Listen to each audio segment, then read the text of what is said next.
Peace, love, and light. Peace, love, and light to the family. Salute, salute, salute. Give the family a second to come on in. Got this special build on behalf of the salute, salute, salute, salute, salute to the family. Salute, salute. Yeah, family, you know. Had to do this special build today, you know what I'm saying? This special build today, you know, on behalf of our brother, right? Give it a second, let the family come on in, you know what I'm saying? It's been a minute, Salute, salute, salute, salute. We got a lot of powerful information today to go over, family. And, you know, I want to dedicate part of this build, you know what I'm saying, to our dog, you know what I'm saying? The most realest, you know what I'm saying, DMX, you feel me? You know, so long live X, you know what I'm saying? Everybody that don't know, you know what I'm saying, we dealing with, you know, another year where, you know, every year we deal with, right? This life is like it's like a race, right? Because it is, right? But it's like you look to the left and the right of you, right? Like we all start out, right? Just think of you starting out with your whole family in this race, right? But every year somebody don't make it that next lap, right? And we all take for granted our presence of each other. You know what I'm saying? Like it's crazy because I did this similar type of build a few years ago, right? Now it's crazy because a lot of the family remember I did the build about my father passing, right? A few years back, right? Now the anniversary of my father is next week, right? The same week that X is put on that life support machine, my father was on that same machine a few years back, and my father didn't make it off. You know what I'm saying? My father made his transition, and I'll be celebrating, you know, the anniversary of my father's passing next week. You know, so like that hit me home, you know, when I heard the story of the brother X, you know what I'm saying, ending up in that hospital and on the machine and this, that, and the other. But like what really pulled on my heartstrings was like how fast the people tried to throw him away, right? We do that shit too often with our people. Like, we just throw them the fuck away. Like, I'm talking about, like, the first day that people heard he was in the hospital, everybody just threw him in the gutter and wrote him off. Like, oh, yeah, man, he's probably using drugs. Oh, man, he's dead already. Like, people were already saying he was dead 3-4 days ago. That's why I made the post, like, yo, he ain't even, you know, the family ain't made the official statement yet, and everybody's, you know, running with saying he's already passed. I was just saying, like, why do we're so quick to give our energy to something so negative, right? Then what if our energy could have lifted that brother up for a little bit longer, right?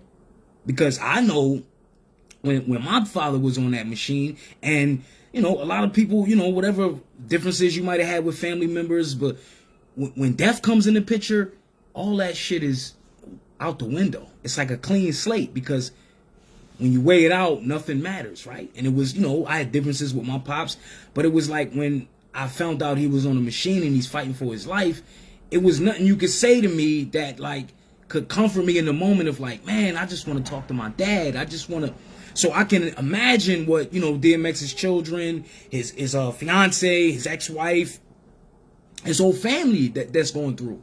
Because, you know, we saying goodbye to this brother, you know, as fans and this, that, and the other, and we can all play his music.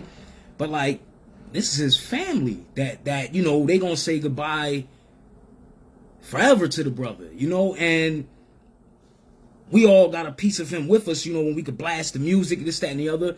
But, like, a lot of the family that really knew DMX, they would just want to chop it up with Earl, you know what I'm saying? They want to just know him. And I encourage everybody, if you haven't, you know, and I put in my order, you know, because I didn't even know the book was out, you know, but the brother, he put out an autobiography of his life, the story of Earl, you know what I'm saying?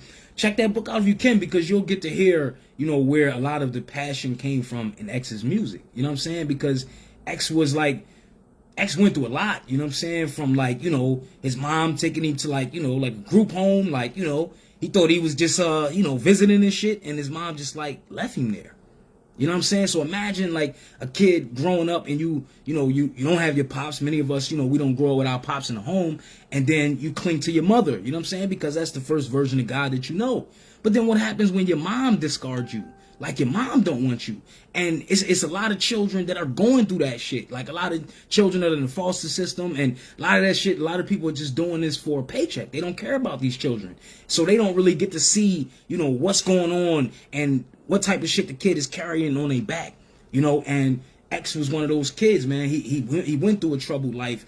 And the crazy thing about his story, he just wanted genuine love, like we all do, right? So imagine your whole life you don't get that genuine love, and then you get hosted up on a pedestal and the whole fucking world loves you. You know what I'm saying? And that whole world is throwing themselves at your feet. You know what I'm saying? Like that can be hard to deal with, to where one minute you think you ain't shit and the world doesn't care about you, and then God gives you the world. But what did he say, right? What is it for a man to gain the world and lose his soul, right?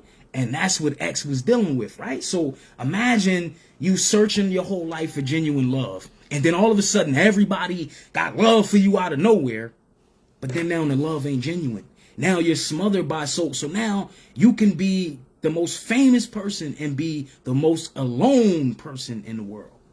And that brother was dealing with a lot of pain, so imagine that now that celebrity gets put on you. Now you're that guy, but you didn't fix the hurt.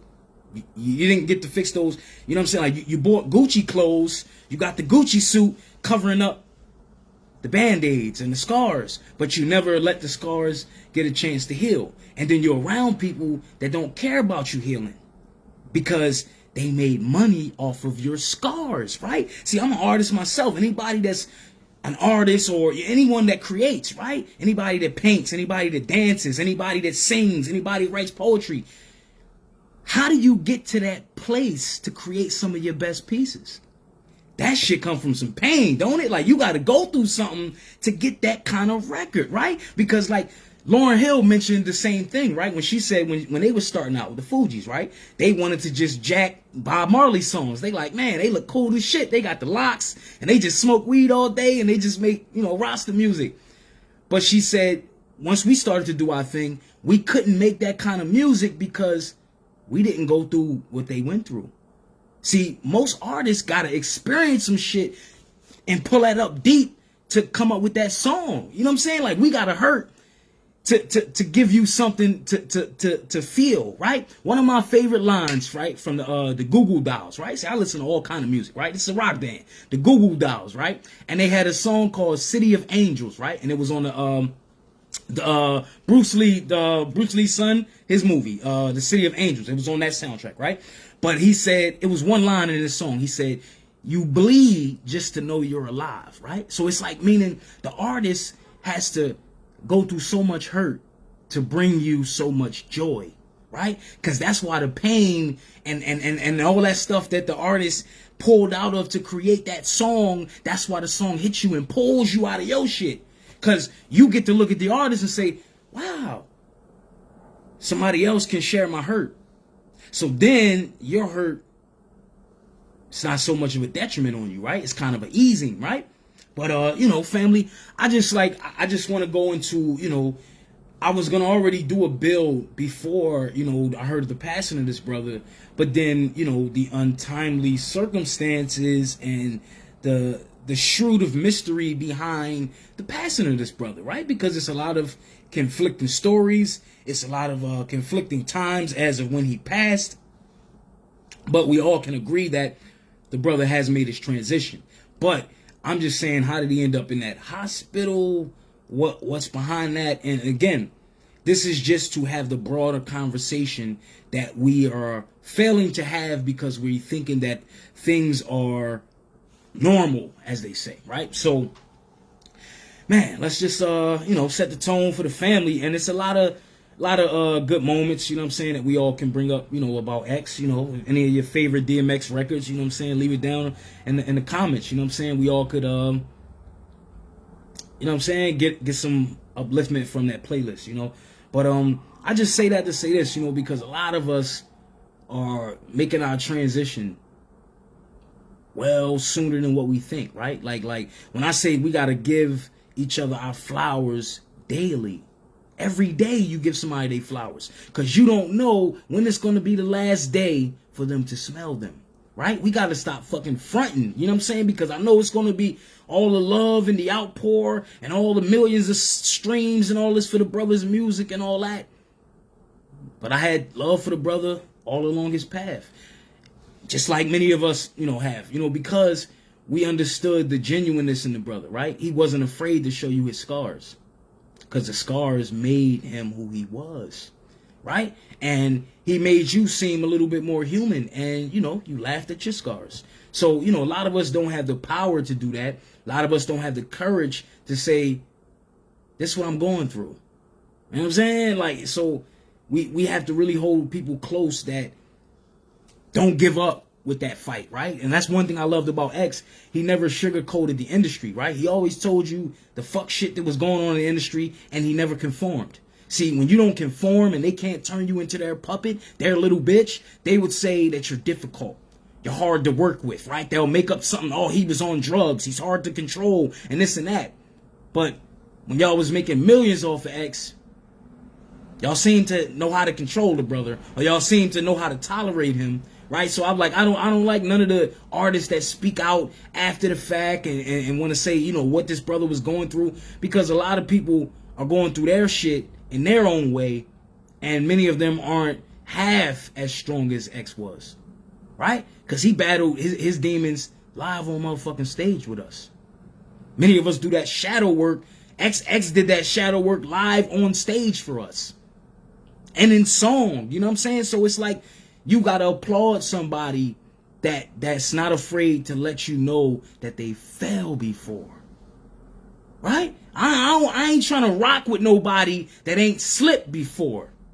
I ain't fucking with nobody that ain't never caught a 1-2 step and had to regain their balance. I can't rock with you if you ain't been through shit. You ain't got a story. You ain't got a testimony. Oh, you just 100 for 100 every time you in the gym? Really? You know how Jordan made those shots every time in the game, right? Because he had to miss 1,000 in the gym the night before.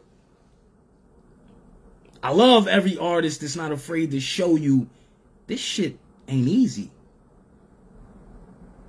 This shit's hard. Every time you leave a piece of yourself in every song, on every stage, in every city, you know what I'm saying? And it's like, we take for granted the gifts that we have that we can inspire people, right? Because some of us ain't probably gonna never ever rise to the celebrity of a DMX, right? But look at the shit you can do, that if you can inspire one person, you lit. You fulfilled your purpose, and the creator's looking at you saying, yo, that special thing I gave you, you gonna lift somebody up out of their darkness, because they can't see, they can't find a way in this moment. You the reason that they find a way about this shit. So we all have to, in some way, become a lantern for someone else, right? Because it's days that your light gets dim, right? It's days where you like, man, I'm dealing with so much, I just can't get through the shit. But you being strong that one day is going to help you inspire somebody else that wants to give up tomorrow, right? So don't ever look down on somebody that's weak today, because somebody that's weak today might be your spotter tomorrow, right? You might be putting up 500 in the gym, but somebody that's weak today, they might become your spotter tomorrow, because you might need some help, right? One thing I always respected about X, he was never afraid to put the creator in his conversation. How many people around you that can tell you about all the triumphs, all the good shit, all the success they got in their life, but they won't mention that God did it for them not once? Not once. I stay away from those people. Those are the people that you see in the industry that clomped up on the backs of the shoulders of motherfuckers. Because it's a lot of people that we salute, the uppity billionaire niggas we saluting, that clomped on a lot of people's backs that wouldn't help people. That's a different kind of spirit. That's a different kind of spirit. Then we got to ask ourselves, how deep is this spiritual war? Look in the past 5 years, we've been losing a lot of great fucking spirits here. Why are they needed on the other side? What type of fight is taking place right here? How many of us were prepared by artists like DMX, artists like Pop. They kept it real with us. They told us what it was. But we still saluting the phonies. We still saluting the phonies like it's real. Look at all the records that you respected at DMX. In any of his records, did DMX ever tell you to sell drugs? He ever tell you to poison your neighborhood? He told you how many niggas he robbed before. He told you what happened, the repercussions of him committing all these robberies, and you seen him all the times in the states jumpsuits, right? So you know where his story led you. He never watered his shit down. That's why I respect it. I don't respect an artist that gets to a billionaire status, but they still telling you about trapping in the fucking bando. That's ass fucking backwards. And us as a people, as a culture, we gotta stop saluting that shit. Why we ain't hold up a brother like X as high as we hold up these people that we keep screaming represent black excellence?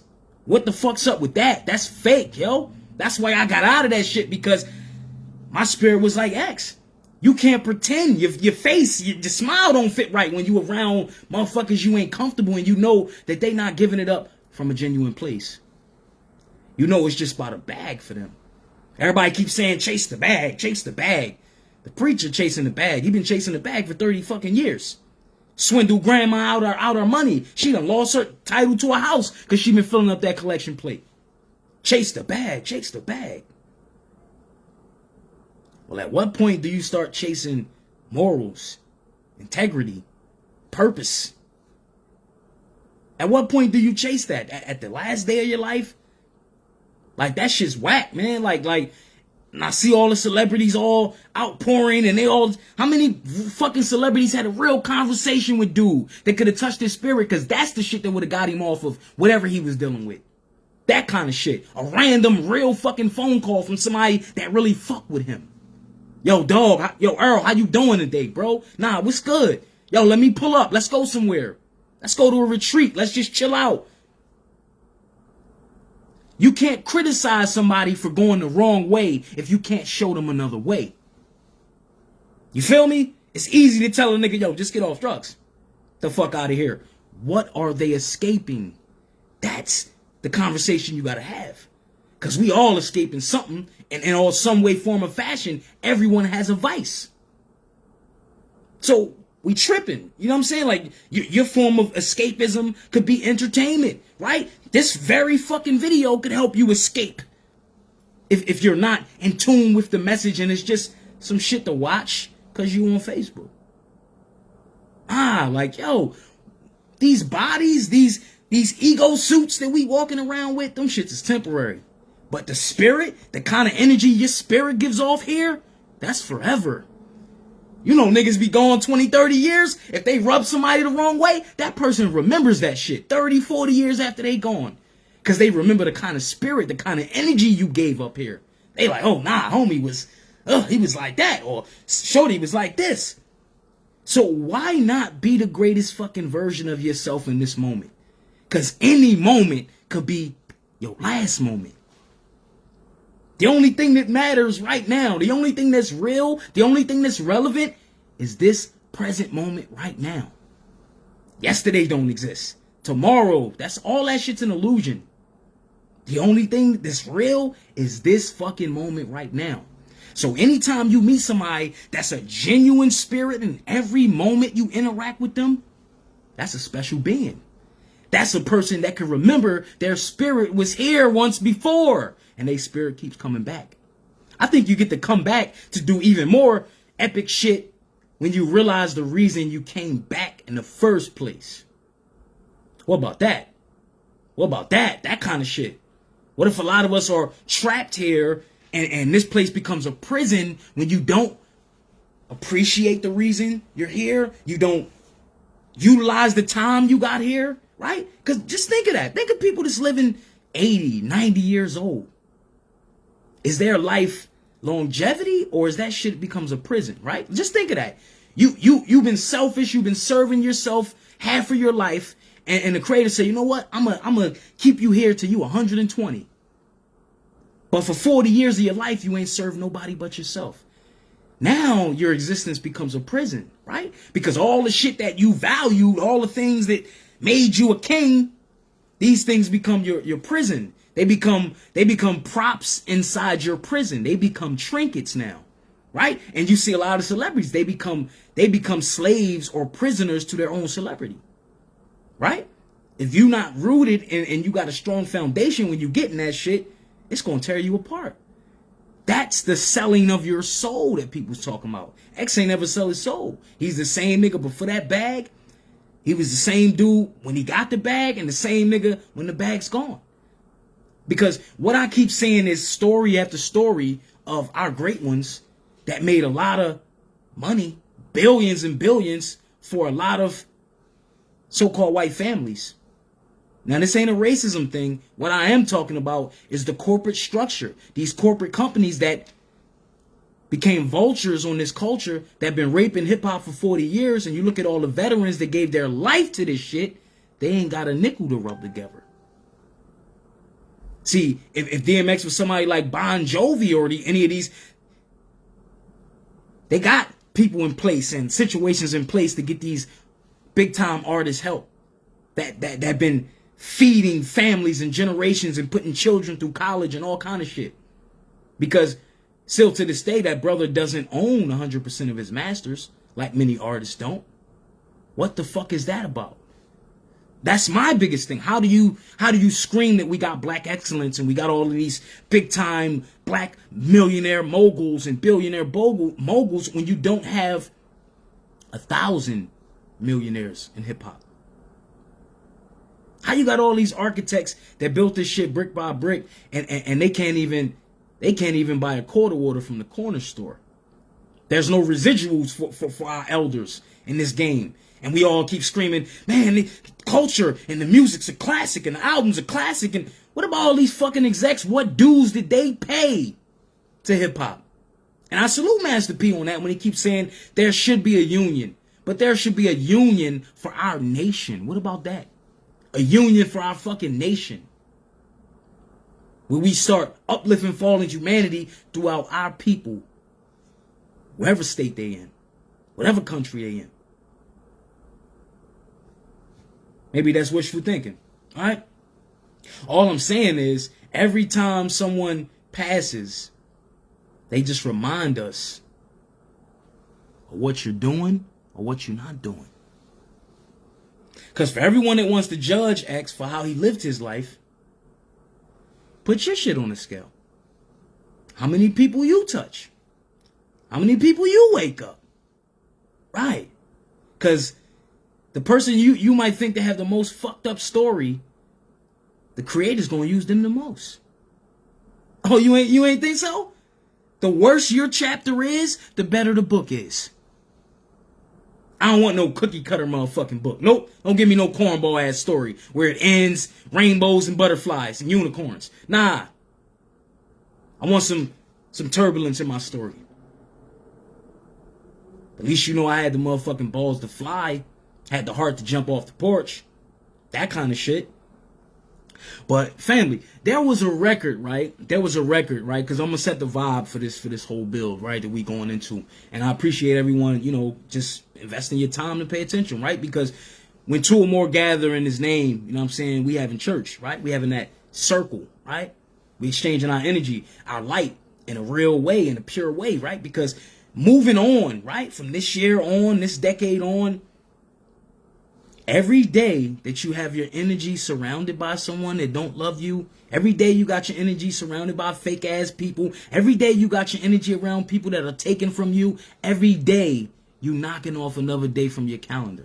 Every day you're shortening your lifespan when you're not living your life to the fullest of your potential that you know that you're supposed to be doing. You know how you get up and you feel it in your spirit and you know you ain't supposed to be around fuck energy, and you just be, I'm just gonna stay at the party for one more hour. I'm just gonna have one more drink. Nah, nigga, get the fuck up out of there. Get away from these people. Many people keep you around because the only thing they got in common is stealing energy. Because you might be stealing energy from somebody else. So people come around to steal your energy. Just think of that. When the last time you used your light to help somebody else see? Most of the time, you see people that shining still throwing shade. Most of the time, you see people shining out there still throwing shade. These are unsettled spirits. These are spirits that are not comfortable in the ego suit. Because you really don't know who your spirit is. You got tricked. You've been looking in the mirror too long. You thought the ego suit was you. You thought the ego suit was you. And it's sad that a lot of us get to the last day of our fucking life and we realize, oh shit. The whole test was to see, are you going to front or not? You going to shine like God wants you to shine down this bitch? Or are you going to front in your shiny suit? That's what this life's about. That's what this life's about. And I believe when you get to that next transitional step, because energy doesn't die, it just transforms. When you get to that next transitional step, I believe your light gets super fucking charged. I believe you get that supernova light. You know what I'm saying? And I believe that you take on double the task that you was doing down here. X got that concert fucking lit right now, wherever he at. Send them prayers up to his family, man. But we're going to set the tone, you know what I'm saying? We're going to set the tone. And I brought out my special singing bowl for this one, right? We dealing with that throat chakra, right? That throat chakra corresponds with expression, right? Because one thing X showed you out of all his battles and all his fights, his biggest weapon was his expression, right? And your biggest weapon is your expression. The minute you allow somebody to silence your expression, your death begins. You've been singing. You stopped singing. You done got with somebody that now you ain't singing. You ain't inspired. You with the wrong person. They just cut off your weapon. They just took your ammo. You've been rapping. You've been spitting. Shorty ain't got you inspired. You can't write a bar. You used to write verses for Shorty. She used to laugh, listen to your freestyle. Now you can't even kick it with her. You around the wrong kind of energy. You used to paint. All you seen was different kind of hues and all kind of canvases. Every time you spoke to your significant other, it was like painting on a blank fucking canvas. Now you ain't got no inspiration to paint. You around the wrong kind of energy. At what point do you allow your life to blossom? Or do you just keep letting motherfuckers bite you on the neck?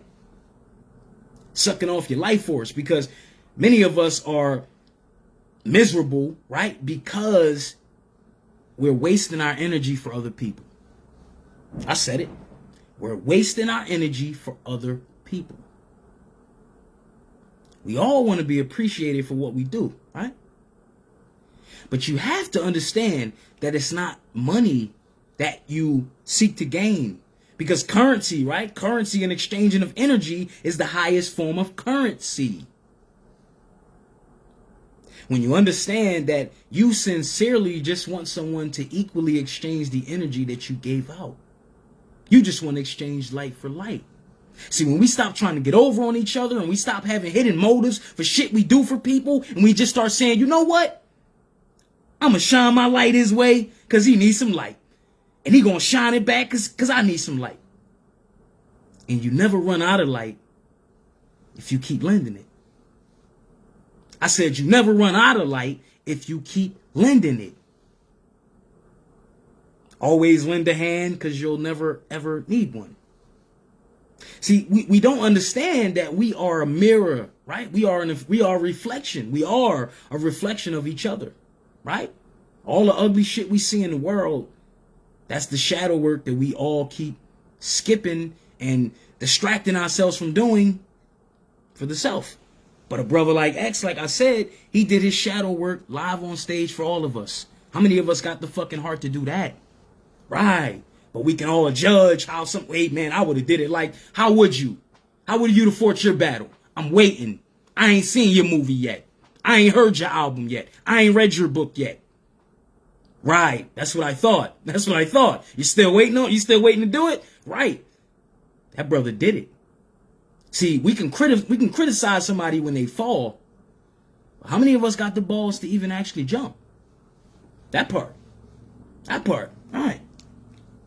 Now, the dope shit about this is, right, I love when I can find music that I didn't know existed, right? And how many people familiar with the record Kanye put out on his album, the Famous Life of Pablo, right? The record Real Friends, the joint he got with Ty Dolla $ign, that's one of my favorite records sonically and just the storyline. But family, I didn't know that it was a remix to the record's Real Friends. Salute. Family, did you know the remix to Kanye's record Real Friends? And this record hasn't officially came out. I don't know why. The fucking remix has DMX on it. I'm like, yo, I've never heard this record. Like, this record's almost 10 years old. I've never heard this record. But I played this record about 1,000 times today. But I just want to, you know what I mean? Get that to the family. Because, man, I'm like, man, X was a special dude, man. X was a special dude. But this is the joint right here. Real Friends remix, right? It's to set the tone for the bill. Real Friends remix, Kanye record featuring Ty Dolla $ign and DMX. Yeah. Vibe out, family. Pull one up. Man. You know what I'm saying? Roll one up. Thanks for the love and support, baby. Do what you gotta do. Thank you. I hate you. I hate who I love. Blessed with the curse. I was born to die. Best of the worst. Wings but can't fly. But first things first. I will until I'm stressed in the hearse. Niggas don't get me, but I ain't complicated. Think about the truth is most niggas hate it. Didn't ask God for what I wanted. I waited till he felt like I earned it. Then he gave it. Anything worth having is worth earning. The true nature of man is definitely worth learning. Cause while you're concerning yourself with discerning whether it's worth saving, it's usually worth burning. I knew from the start this life wasn't mine. That's why from the start I put my life on the line. Gangsters run around crying about dying. I got faith, I'ma go, but it's my time. How many of us, how many of us, how many jealous, real friends? There's not many of us, we smile at each other, but how many honest, trust issues? I gotta play that verse back, I'm sorry. I can't be bothered, We fucking with you, I cannot blame you today, for having an Pull that ankle, back. I ain't got no issue. Pull that back, I'm sorry, man. I'm a big fucking fan of X, we gotta pull that back. Man. He dropped some shit in Thanks that for the love verse, and support, family. baby. Listen to what he's saying, Thank you. family.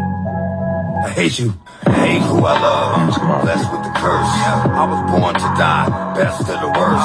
Wings but can't fly. But first things first. I Wings will but until can't I'm fly. stressed in the hearse. Yeah. Niggas don't get me, but I ain't complicated. Thing about the truth is most niggas hate it. Didn't ask God for what I wanted. I waited till he felt like I earned it. Then he gave it. Anything worth having is worth earning. The true nature of man is definitely worth learning. Cause while you're concerning yourself with discerning whether it's worth saving, it's usually worth burning. I knew from the start this life wasn't mine. That's why from the start I put my life on the line. Gangsters run around crying about dying. I got faith, I'ma go, but it's my time. How many of us, how many of us, how many jealous, real friends? There's not many of us, we smile at each other, but how many honest, trust issues? Switch Pull up the one number, up.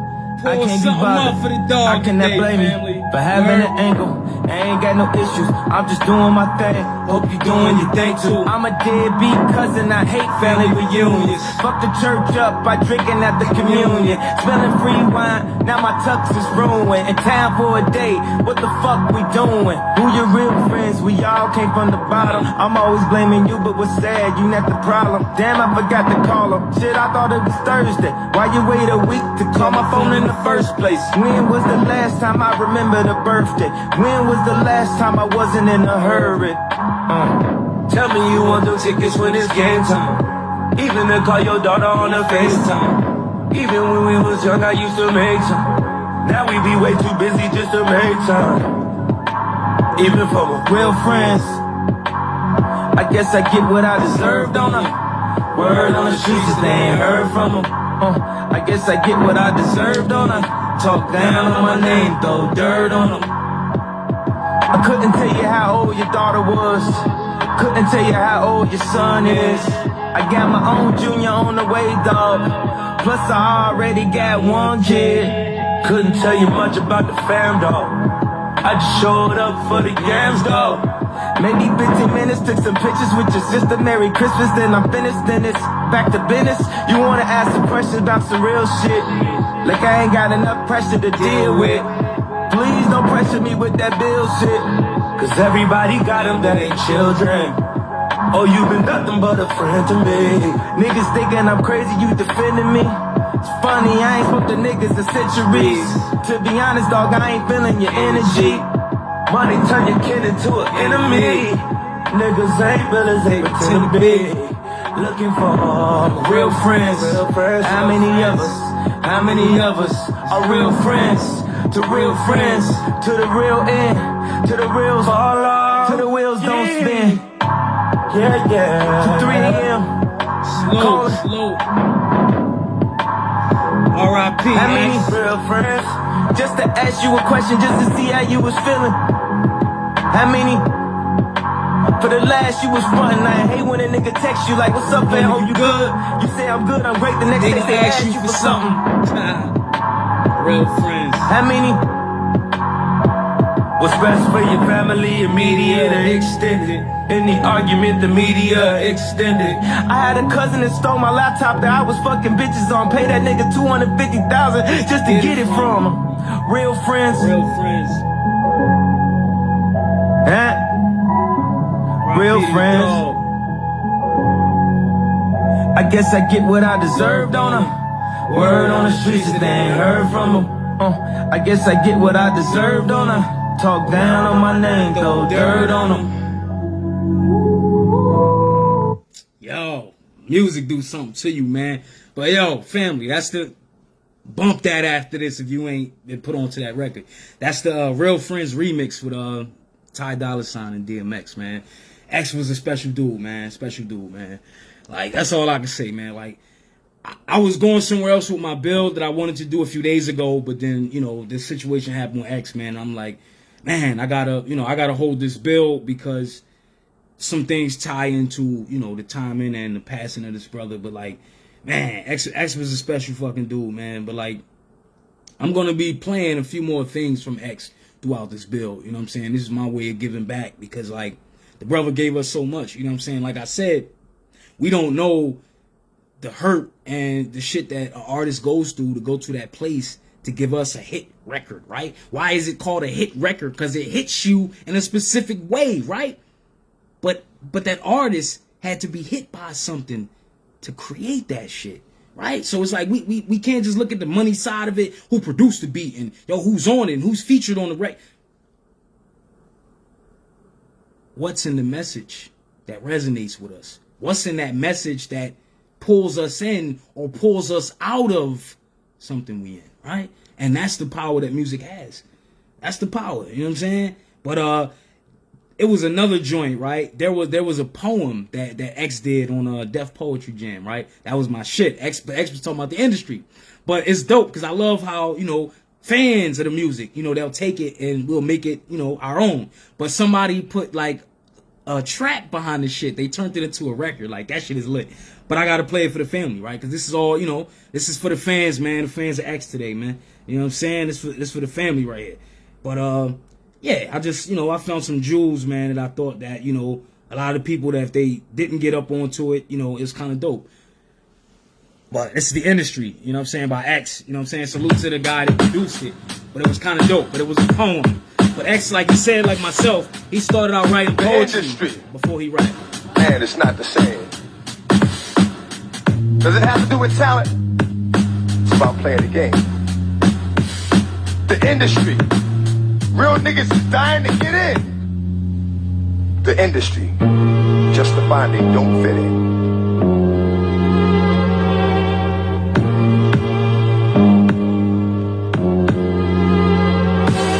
The industry ain't what it used to be.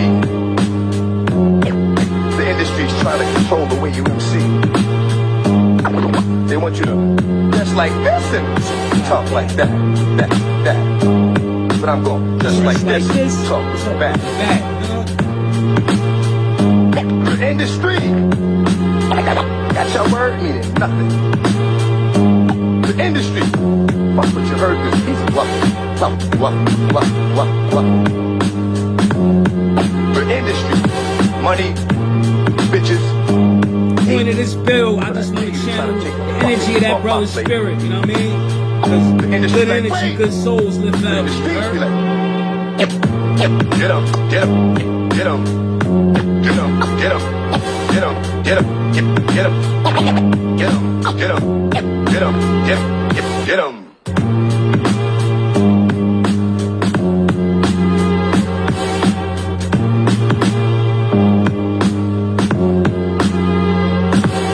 The industry, if you ain't got a strong mind, the industry will break you down, it's a matter of time. The industry, vultures with nothing to feast on.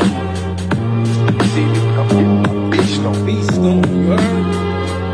The industry, stay in the dirt, play in the dirt. Test the wrong one in the industry and you will get hurt. You will get hurt. You will get hurt. I'm not an industry artist. I'm an artist in the industry. So I do what the fuck I want, cause nobody can finish me.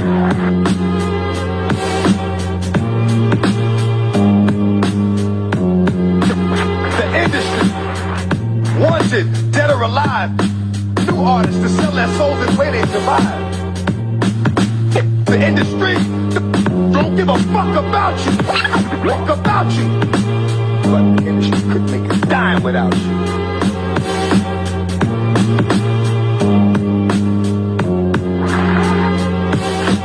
The industry.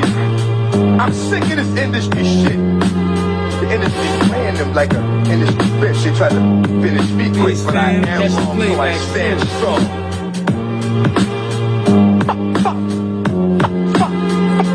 Fuck a beat. Fuck a beat.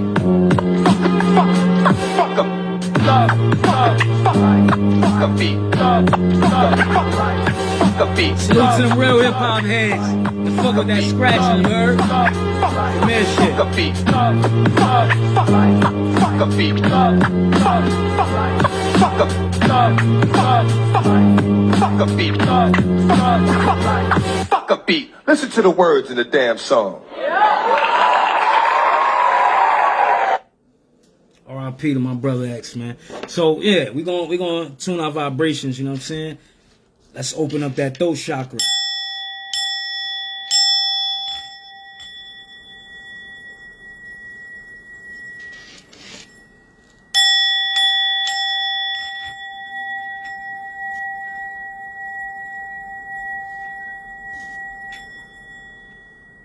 One more for the dog.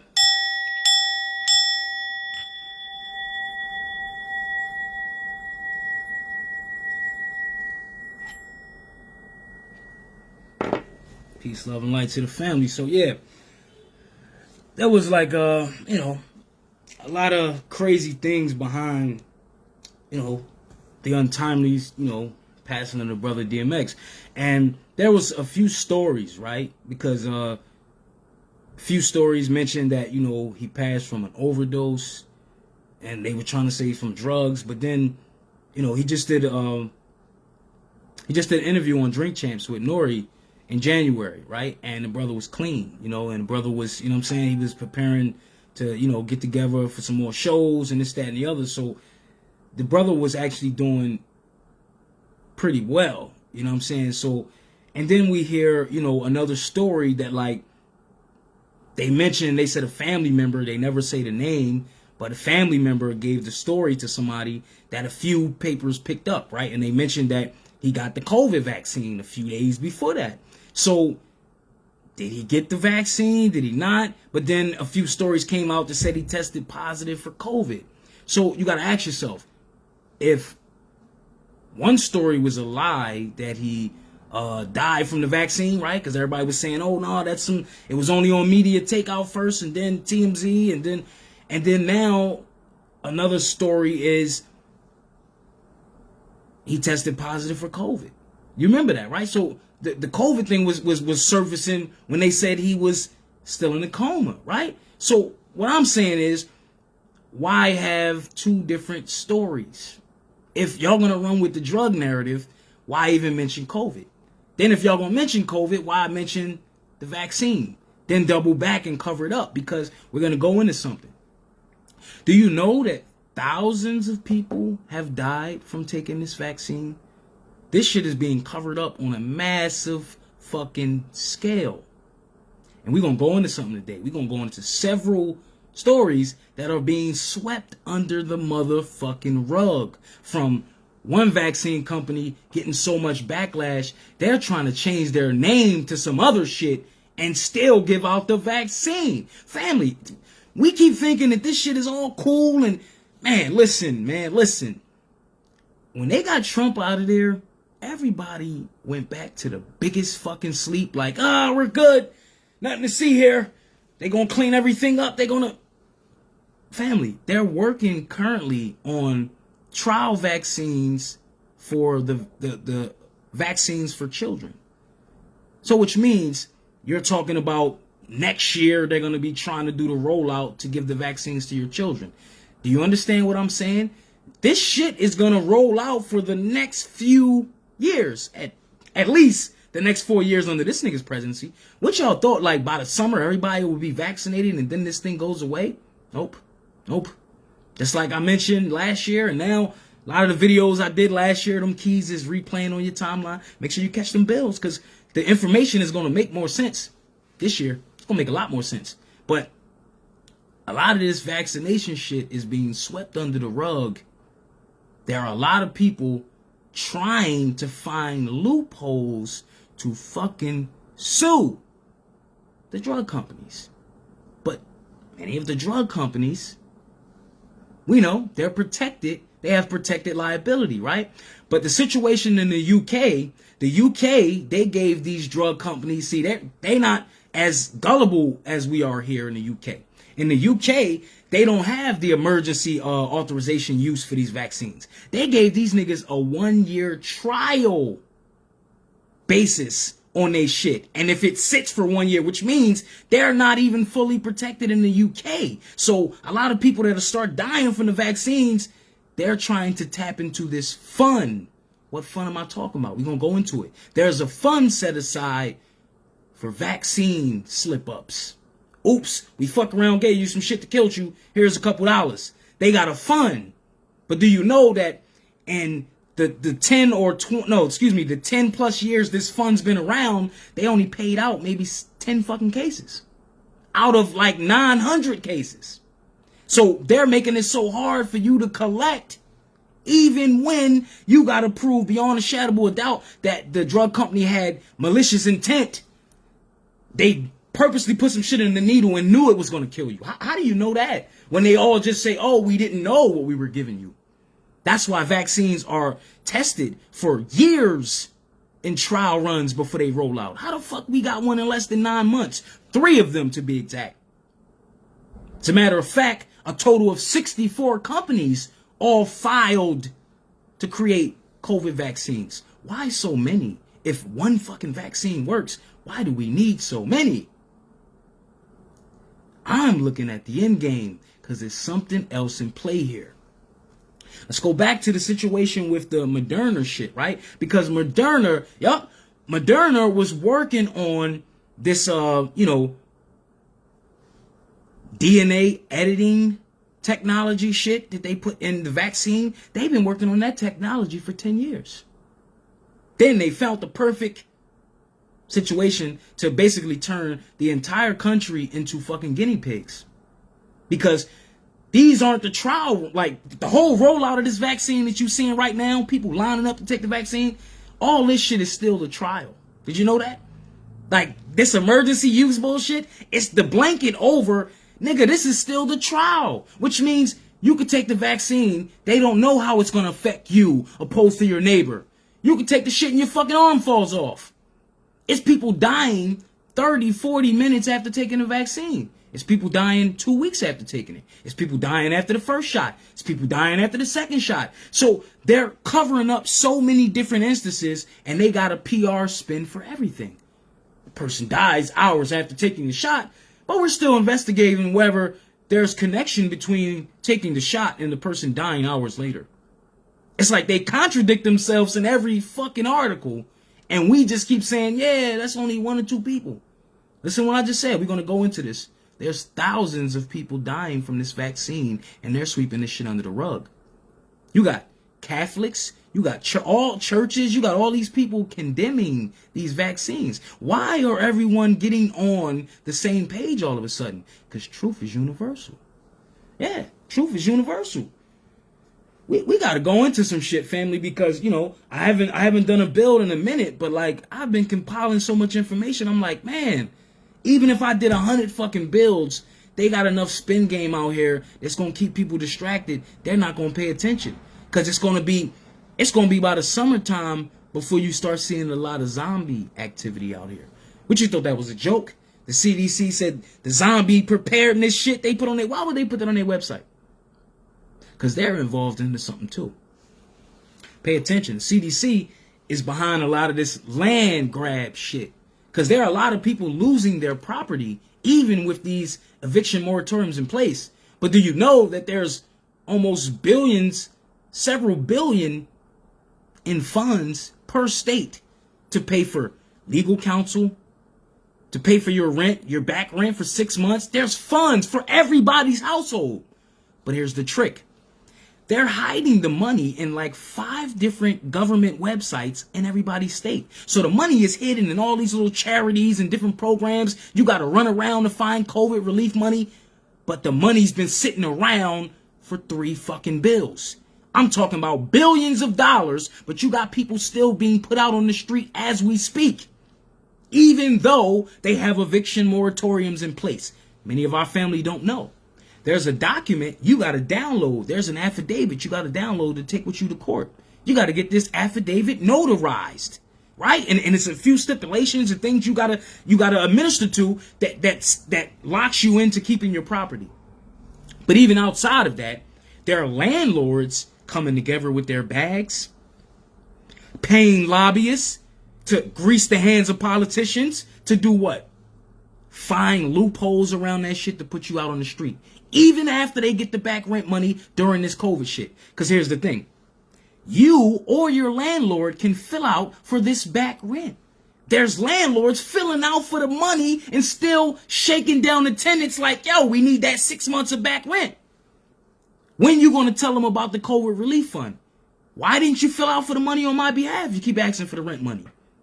You're going to find out many of the landlords are double dipping. So look into that. But then you have landlords taking the money, then taking you to court. You go there with your eviction moratorium document that you think the CDC is going to protect you when the housing authority should be behind this shit. Why isn't the head of HUD behind moratoriums? Why is the CDC behind it? The CDC is the same nigga that been buying disposable coffins for the past 5 years. What are they waiting on? See, all of these niggas are betting on something. Either way, they betting. Niggas don't take the vaccine, then we turn up the heat on them. Either way, they take the vaccine, we turn up the heat on them. Either way, they're banking on winning this chess game. I don't give a fuck what you thought. Like, this is a game you win. You think you just gonna sit in the bleachers like, man, I'm gonna just ride this out. Your spirit has to be, in this moment, used one way or the other. You either conduit for change or you're a fucking agent of more destruction. That's it. It ain't gonna be no, I'm gonna just chill. Fuck it. Let them niggas die. No, you gotta stand up and speak out for something, for somebody. But this whole vaccine thing just rubs me the wrong fucking way. And once I go into some stuff, it's gonna rub you the wrong way. If you got a pulse, if you got a motherfucking heartbeat, right? Because look at the times we in that I can't even do a build like this on YouTube. They'll throw me off my fucking page.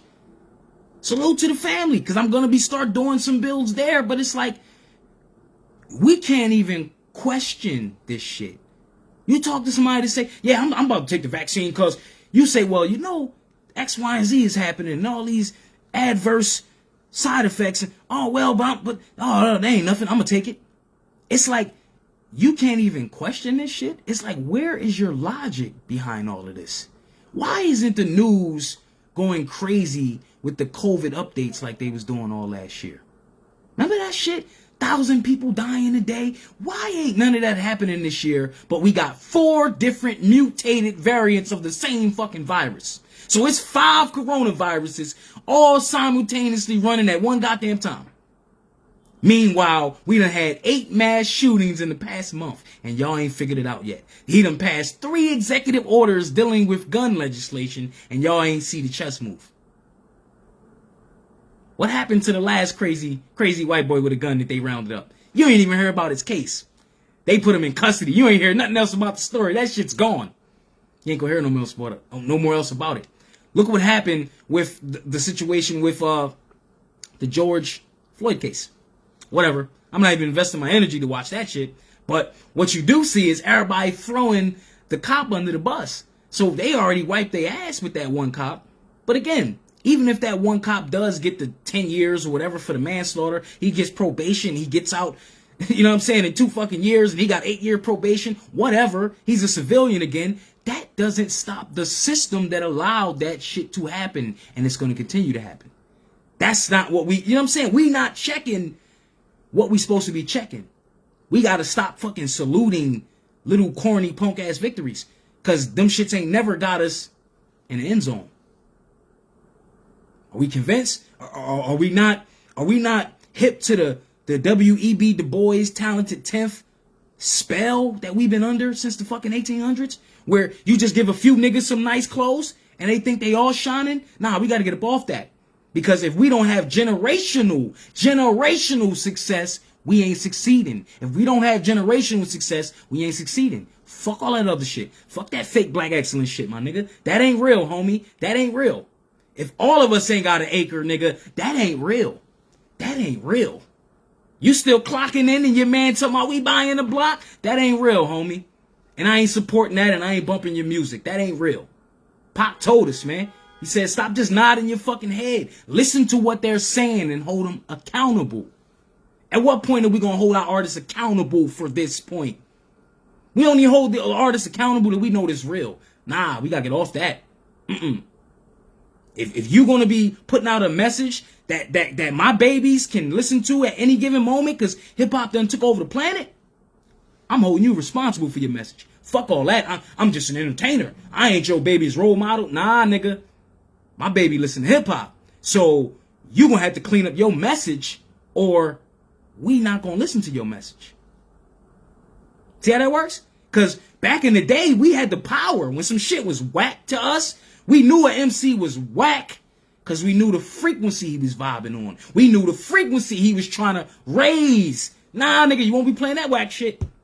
We knew when someone was running around with the alphabet gay agenda. We knew somebody was pushing that kind of shit. Now this shit is all accepted. I got nothing against your personal life. That's your own shit.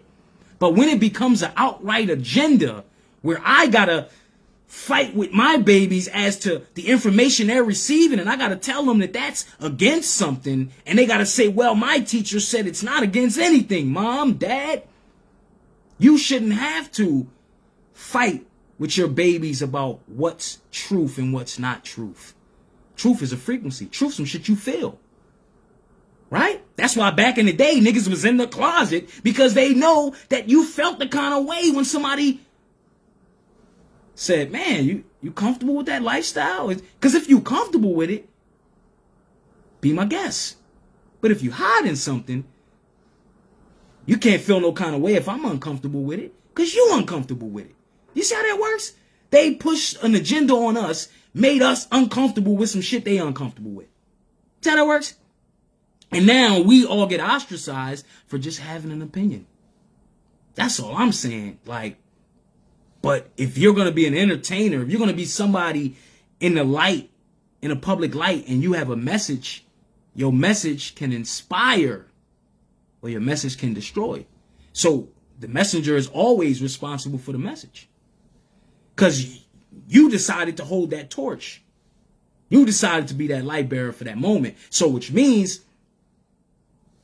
we got to hold you accountable. So all I'm saying is from this point, family, I get it. I like to just bop the shit that got a good beat. I get that. I get it. But again, these music frequencies, every time you take them in, they alter your DNA. So every time you shaking your ass to some shit that your spirit don't agree with, you changing your spirit. You ain't know? You ain't know that you're voting? You're silently voting for some shit? You're voting for a reality that you keep saying you don't want to exist. We keep saying why the kids is acting all like this and why the artists is all, the males are so effeminate and this and that and that. Look at what we saluted. Look at all the Tyler Perry movies y'all done saluted and championed and this and that. And I got nothing against that brother's success because the creator still used him to some degree. You see, we all being used, so we're not judging. But what I'm saying is, when you get to a point that your agenda is no longer your own and you doing it for a bag, you've been bought and sold. That's where the conflict comes in. That's where the conflicts come in. Because the creator gonna bring you through some shit that you might have to do something that you ain't built for. You ain't got the strength to do. But the creator say, yo, just trust me on this. I got you. I got you. It's gonna make you new. It might break your back, but once you lift this burden, it's gonna get you stronger. Because last I checked, you gotta lift weights to get stronger, right? You ain't been through no burdens. You can't flex. A lot of people out here flexing on each other because they ain't been through shit. They ain't have to work for nothing. They ain't have to bust their ass for nothing. Everything was given to them. But the crazy thing, you know, the mix up with the situation with X, right? Because, you know, I like to, you know, show all the sources and this, that, and the other. But here's the conflicting story with X's situation. Let's take a look at this shit. Let's see if we can, yeah, they fuck with the light.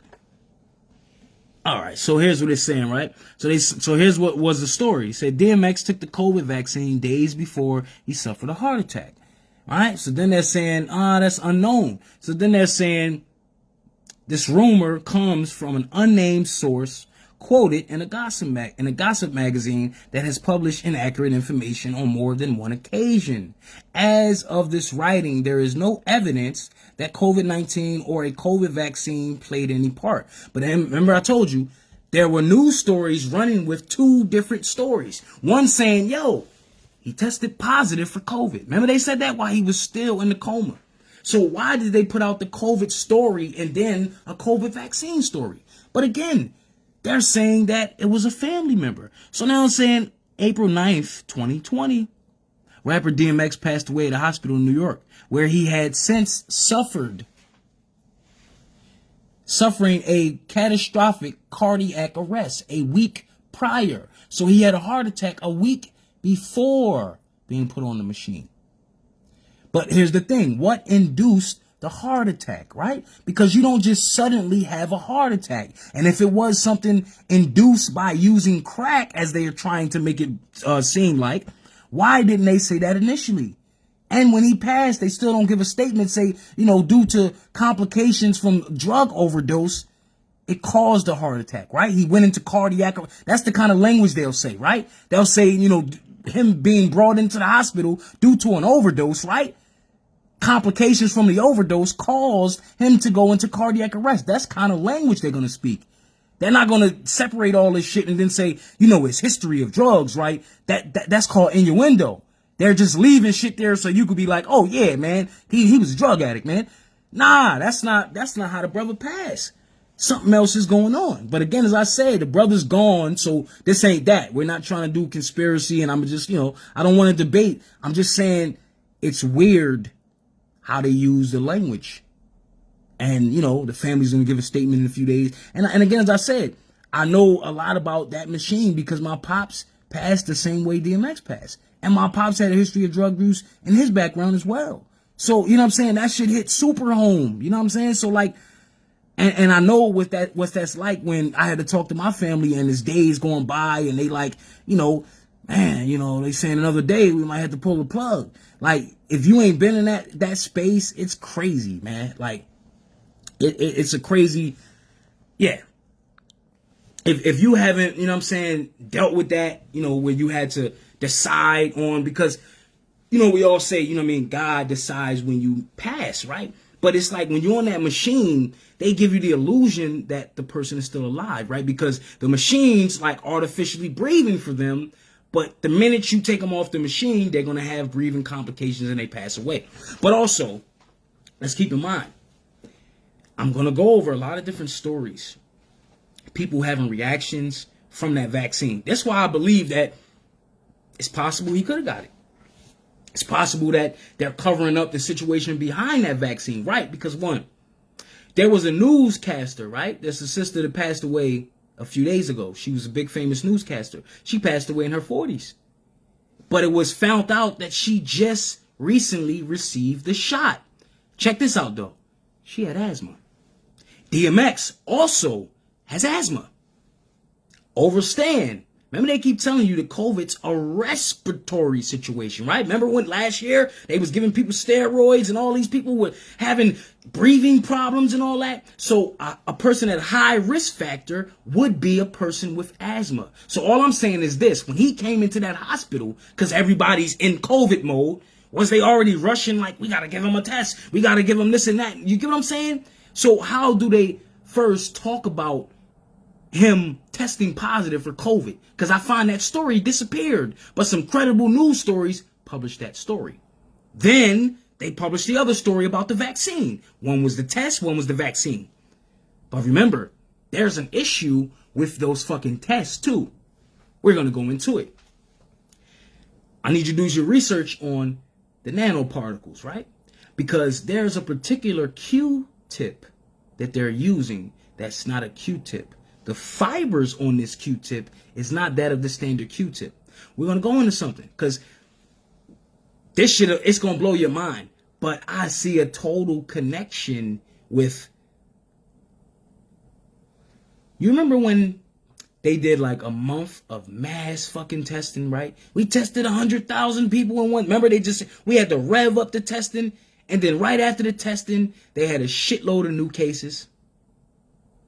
What if a lot of these testing situations, they were giving people shit that would become an issue, a symptom, so to speak, maybe a month later. And then they created new cases. We're going to go into something because this shit get real fucking spooky. It's about to get real spooky. That's all I'm going to say. Because look at the situation with Hank Aaron, right? Look at all the celebrities that took the damn vaccine and they passed. Tommy Hitman Hearns. These are all our people, celebrities, right? Remember what we said. They got to get our people to take the shit. They just showed you a few days ago, Morgan Freeman and shit. I'm Morgan Freeman and, you know, I always tell the truth. Just take the vaccine. Nigga, get the fuck out of here. I don't give a fuck if you Morgan Freeman, nigga. You play God in some of the movies I like. But I ain't taking the vaccine because you said it, bro. Now what you got? Mariah Carey taking the vaccine. Now this is a sister that was 90% of her career, she's been private, right? She don't put her private fucking business. So what are we seeing? All these celebrities, I want to go on TV to show you, get my private health procedure. That's, you got a fucking bag. So you're seeing all the celebrities that sold their souls long time ago. You seeing them get a bag to act like they give a fuck about your safety, your health. Her husband, ex-husband, Nick Cannon at the time. Nick Cannon, he just did an interview on the 5150, the Corey Holcomb show, right? And he's tap dancing his ass off. Nothing against that brother, and I ain't judging. And I met Nick. Nick's a good dude, and he got a good heart. But where he fails, where a lot of our good people fail, they get in that industry and they keep trying to say, I'm going to change it. But here's the thing. You can't make change in the industry if you got your hands open to pick up a bag. I'm going to say that to you again. You're not going to make any change in the industry if you got your hands open trying to pick up a bag. See how that works? Every nigga inside the shit, man, I'm going to get in so I can change the game. You're not going to change it from the inside, boss. Because once you in, the longer you stay, you're agreeing with the lifestyle that takes place. See how that works?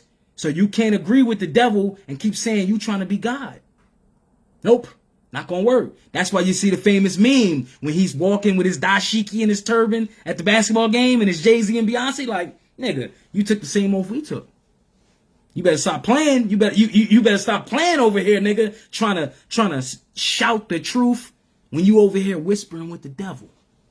You can't shout the truth when you over here whispering with the devil. See how that works? But again, that was the fight that Pac realized. Because he wanted to help so many with his celebrity, but he knew he made the deal with the devil that's going to always come back with that receipt. And a lot of us, we really just want to help our fucking people. So we might make some compromises. But again, the more compromises you make, the harder it is to look yourself in the mirror. And the harder it becomes. And then So much so where you lost your soul and you can't find it in the mirror anymore. That happened to a lot of artists that try to cope with drugs and this and that, and because they try to escape the false reality that they gave their whole existence to just to be a part of it. Imagine that. You give everything in your motherfucking reality that ain't real. That's like you spend your family. They just zapped the shit out of my video. I don't know what just happened just now, family. They just zapped the hell out the video and kicked like 20 people out. Oh shit. I don't know what I just touched on there. Little bit of spirit. Did we get too much on the spiritual truth? I ain't even show y'all half the keys that we going into. This bill about to get real deep today. But family, most of us give our life existence, all our energy, all our currency, all of our fiat to pay for a down payment of plastic grass. Ain't that a bitch? You know how they say the grass is always green on the other side? You spend your life savings on a down payment for fake fucking Easter grass that ain't even real. How many of us are just like wasting our blood, sweat, and tears for a false reality? You ain't gonna be happy when you get it. When you get to hold it in your hand, it ain't gonna be as real as you think it is. Why aren't we listening to these artists that are trying to tell us that? Why aren't we tuning in to the people that's putting their motherfucking soul on display for all to see? See, that's what the crucifixion was, right? See, I don't know if you watched The Passion of the Christ, right? Because Mel Gibson caught hell from them Jews in Hollywood behind that shit. He caught hell for that shit. Mel Gibson was a G because he did it with his own money. See, when he figured out he didn't need the fucking machine, you can't tell a machine to kiss your ass because, you know, they'll find ways to make you irrelevant. But I mentioned The Passion of the Christ for this reason. They showed you the biggest ass whipping of all time, right? I'm talking about a biblical beatdown, right? Where you read the Bible, but when you seen The Passion of the Christ and you seen the figure as Jesus getting his ass whipped by the people just for confessing to be the Son of God. And they said, yo, we'll stop whipping your ass. The whole townspeople spitting on him, throwing rocks and stones at him. Yo, we'll stop fucking you up, doggy. Just denounce that you the Son of God, my nigga. Just pretend like us. Stop saying that you the true and living source from the Creator. Stop saying, because when you say that you exist, you keep saying that God exists. And that's the biggest threat to the enemy. Every time you praise the Creator, because you saying, yo, Jesus took an L, but I still fuck with him. He's still a big homie. He caught an L. He's still a big homie. The devil don't like that. So imagine how many people that cheer when you fail. Imagine how many people that can't wait to gossip about some shit you didn't succeed in. Knew they wasn't going to do it. Yeah, guess what? Guess what this nigga tried to do? And he failed and this, that. That's the same way they talked about Christ, right? And we're talking about an energy, right? And I'm not saying that, yo, you got to believe in the figure that they call Christ. And do you believe that Jesus existed? I'm going to break a spell for you today. Jesus, justice, right? Jesus was the password for justice, right? Anyone that's anointed, that decides to stand up for justice and stand on truth becomes that Christ figure. You Christ. You might be standing on some truth in your hood and ain't nobody fucking with you because of it. Do you understand the story? That's why the crucifixion was so real, because it lets you know that if you're the Son of God, you're going to get crucified too. How you going to carry it? See, everybody want to be God, but everybody don't want to be crucified. I'm going to say that for you again. Everybody want to be God, but everybody don't want to be crucified. You want everybody to talk about you. You want everybody to praise you, but you don't want everybody to talk shit about you, huh? Man, they talk shit about Christ too, man. You know what I'm saying? Hey, man. A lot of people talk shit about me, man. Hey, man. At least I got an emotion out of you. Good or bad.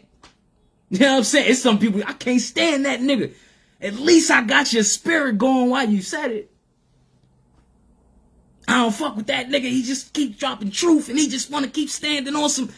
At least I got you to talk about truth in that moment. Right? So you got to always respect those battles that you're fighting. Even when niggas ain't counting your wins.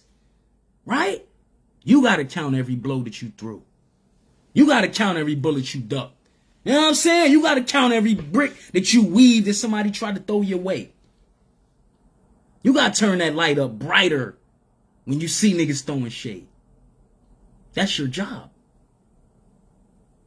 Because they're only throwing shade because you shining too bright. Niggas only throw shade at what shines.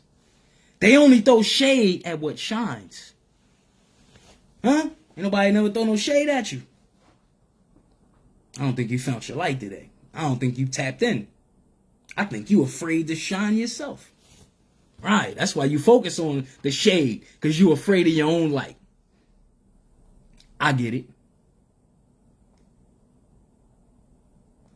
But again, we're going to go into, because we're not getting out of this narrative, right? Meaning, their end game is to get a large amount of the population injected with whatever the fuck is in these vials. And as I'm saying, I believe this has a lot to do with the consciousness of the planet, right? Because if God's consciousness never dies, right? It's always growing and constantly evolving, right? How do you control the people that's always constantly coming up with new thoughts?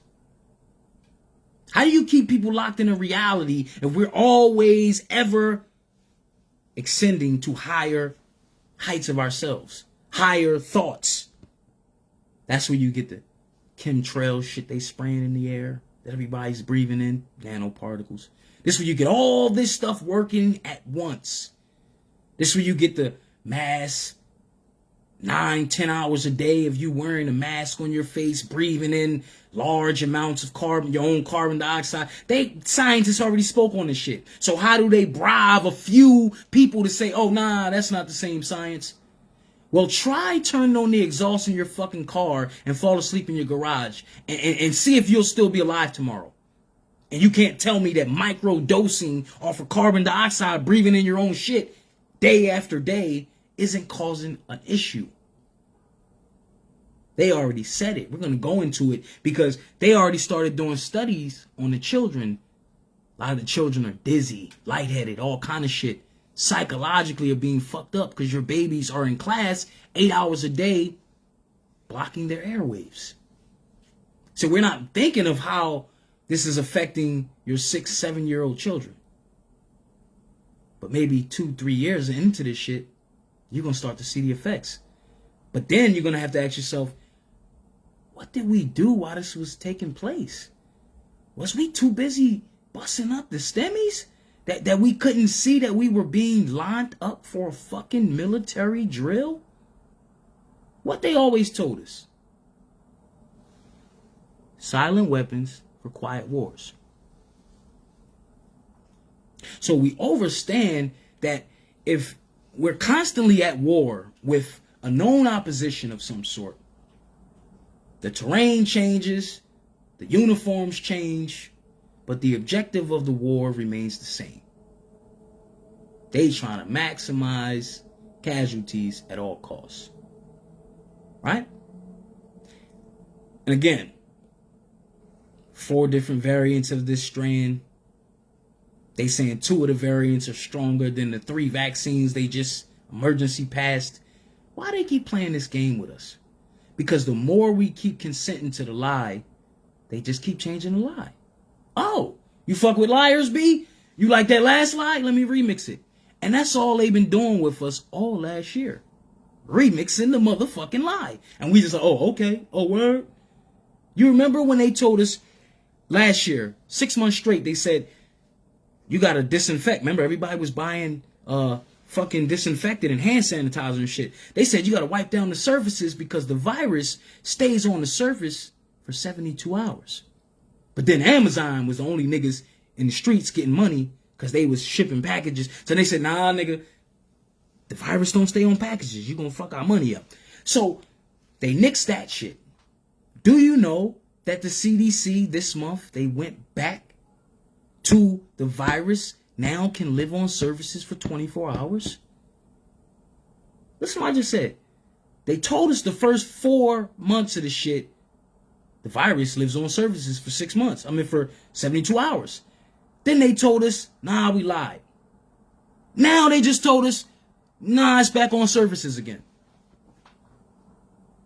Last month they told you wear 2 masks.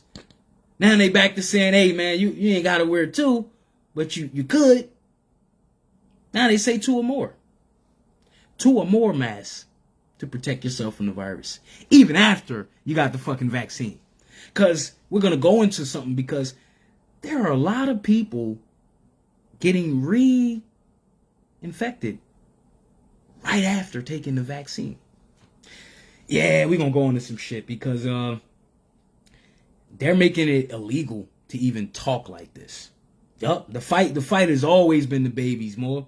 The fight has always been the babies, because if you don't fight for the babies, we ain't got no fucking future. That's the part we forgetting. We keep thinking, I'm fighting for my house, and I'm fighting so I could retire in 10 years. And if you don't fight for your baby's future, just look at your grandbabies and look at your children's having children. And just say, I don't give a fuck about them. I don't care what reality they about to live in. That's the kind of talk you got to have, because that's what your actions are saying. Your actions saying, yo, we just going to chill and all this going to go away one day. Did it go away in the 60s? Did it go away in the 70s? Did it go away in the 80s? We acting like this George Floyd shit is something new. We're watching a case where we're now the 10th day of the trial, right? Because it's all psychological. It's all spiritual. We're on the 10th day of the trial when we clearly seen last year a fucking murder. But we seen Rodney King get his motherfucking ass beat live TV, right? It was VHS tapes back then. But Rodney King got his ass whipped, and what happened? All them cops got off. They told us we didn't see the ass whipping that we seen. So what I'm saying is this. We're seeing history repeat itself over and over and over. But at what point does that his story piss you the fuck off enough to change the narrative?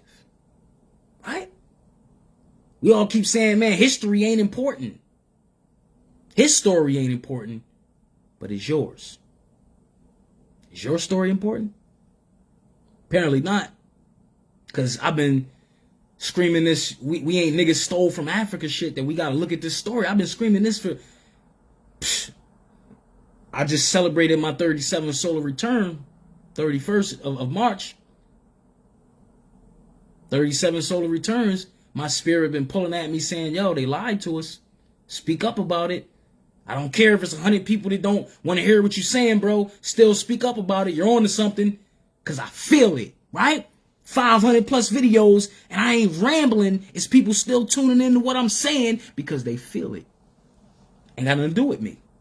I'm connected to them same ancestors you connected to, that keep waking your ass up in the middle of the night like, yo, did you do something to make this shit right for us? Did you do something to speak up for us? When you gonna do it? When you gonna do it? And we keep just saying, yo, the first black car salesman, yay, nigga, we made it. First black billionaire rapper, yay, nigga, we made it. If none of those people have the power to change your immediate reality, that's false hope. That's false hope. We ain't rocking with that. They gave you 8 years of Obama to tell you to stop falling for false hope, my nigga. Stop shucking and jiving out here in these streets. Or are we waiting for another nigga like Obama to put our hope in? And again, nothing against him personally as a man, because we're all going to fall short of the goal at the end of the day, right? But as long as your heart is in the right place and you allow the Creator to use you to be of service, you did what you could do. You know what I'm saying? Don't trip. Don't trip. But we all gonna fall short, you know what I'm saying? And I ain't running like, man, I got the answer. Everybody listen to, nah, nope. I'm brave enough to even have the conversation. That's it. That's all I'm saying. It's some conversations we gotta have. And we keep distracting ourselves from having the conversations. Like, what the fuck? Like, how are we, these brave ass people, they got all this knowledge and all this wealth, and we afraid to even have a conversation about our trauma. All right? They keep telling you to forget slavery, but can you forget the trauma that it caused? Can you at least acknowledge that some damage has been done because of it? One of my favorite comedians, right? Patrice O'Neal, right? He gave a dope ass analogy, right? He gave a dope ass analogy about slavery, right? And this sums it up, right? For all my Caucasian, so-called pale face, pale skin counterparts, right? Because I'm not rooted in racism. I don't hate so-called white people. I'm not, kill the devil. It's not all that. Patrice O'Neal summed it up the best. He said, you look at the narrative with the Jews, right? For the Jews, their story about slavery is what? The Holocaust, right? They don't tell niggas in the Jewish Holocaust, just get over it. Forget about it. In fact, they got reparations for their said Holocaust, right? But here's the thing. Here's the difference with the Jewish Holocaust and our slavery here. After slavery ended here, they said, niggas, get over it. Pull yourself up by your bootstraps. Right? They didn't even give us an apology for the conditions that we still are going through today in some form or another. But here's the thing. When they gave money to the Jews, any nigga that had anything to do with the Nazis, you went to jail. You could have been 100 years old. Nigga, they tried you for war crimes, right? They got every nigga that was with that Nazi shit. I don't care if you was 107, you stood for war crimes, right? They got all these niggas, rounded them up, right? So-called white people, after slavery, they look at you like they still give you that energy as if you're dealing with slavery. And they tell you, move along. Pull yourself up by your bootstraps. But when they got freed from slavery, they got land grants, house subsidies, farming subsidies, all kind of shit with their new status. Us looking at all the so-called white people with their white privilege, right? And the white privilege is you got one up amongst every indigenous person on this land simply for the fact you were a part of stealing it. So now we look at every so-called white skin, right, as a person that benefited off of our suffering. So now every so-called white person to us is like Hitler's mustache. See how that works? If you seen a nigga with Hitler's mustache, you can't even have that mustache. Niggas, no, nigga, cut that shit. They'll run up on you like, because white people feel that guilt. But then every time we see one of them, we see a slave master. Do you see the psychology? So every so-called white person to us is like Hitler's mustache. Because we out openly see the people that benefited from our enslavement and they still have their nose up in the air. As if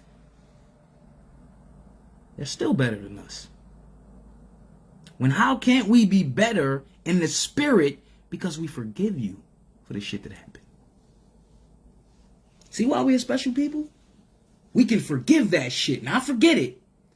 But then how do you reward the people that forgive the person that causes their suffering? See, this thing's going to turn around. The meek is going to inherit the earth. But the meek ain't the hopeless, the silent, the scared, the quiet, the fearful. Nope. The meek is the humble. Those just being of service. They don't need the shout out. They don't need the pat on the back. They just being of service. That's what it means to be meek. Just doing what you could in a moment because you was there to do it. That's all I've been doing, right?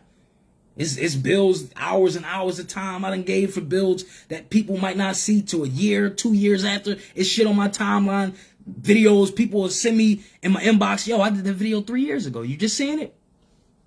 But they got lit and they saw it today. My job was done. It might be somebody 10 years after you gone might lay the flowers down at your grave. But you got them.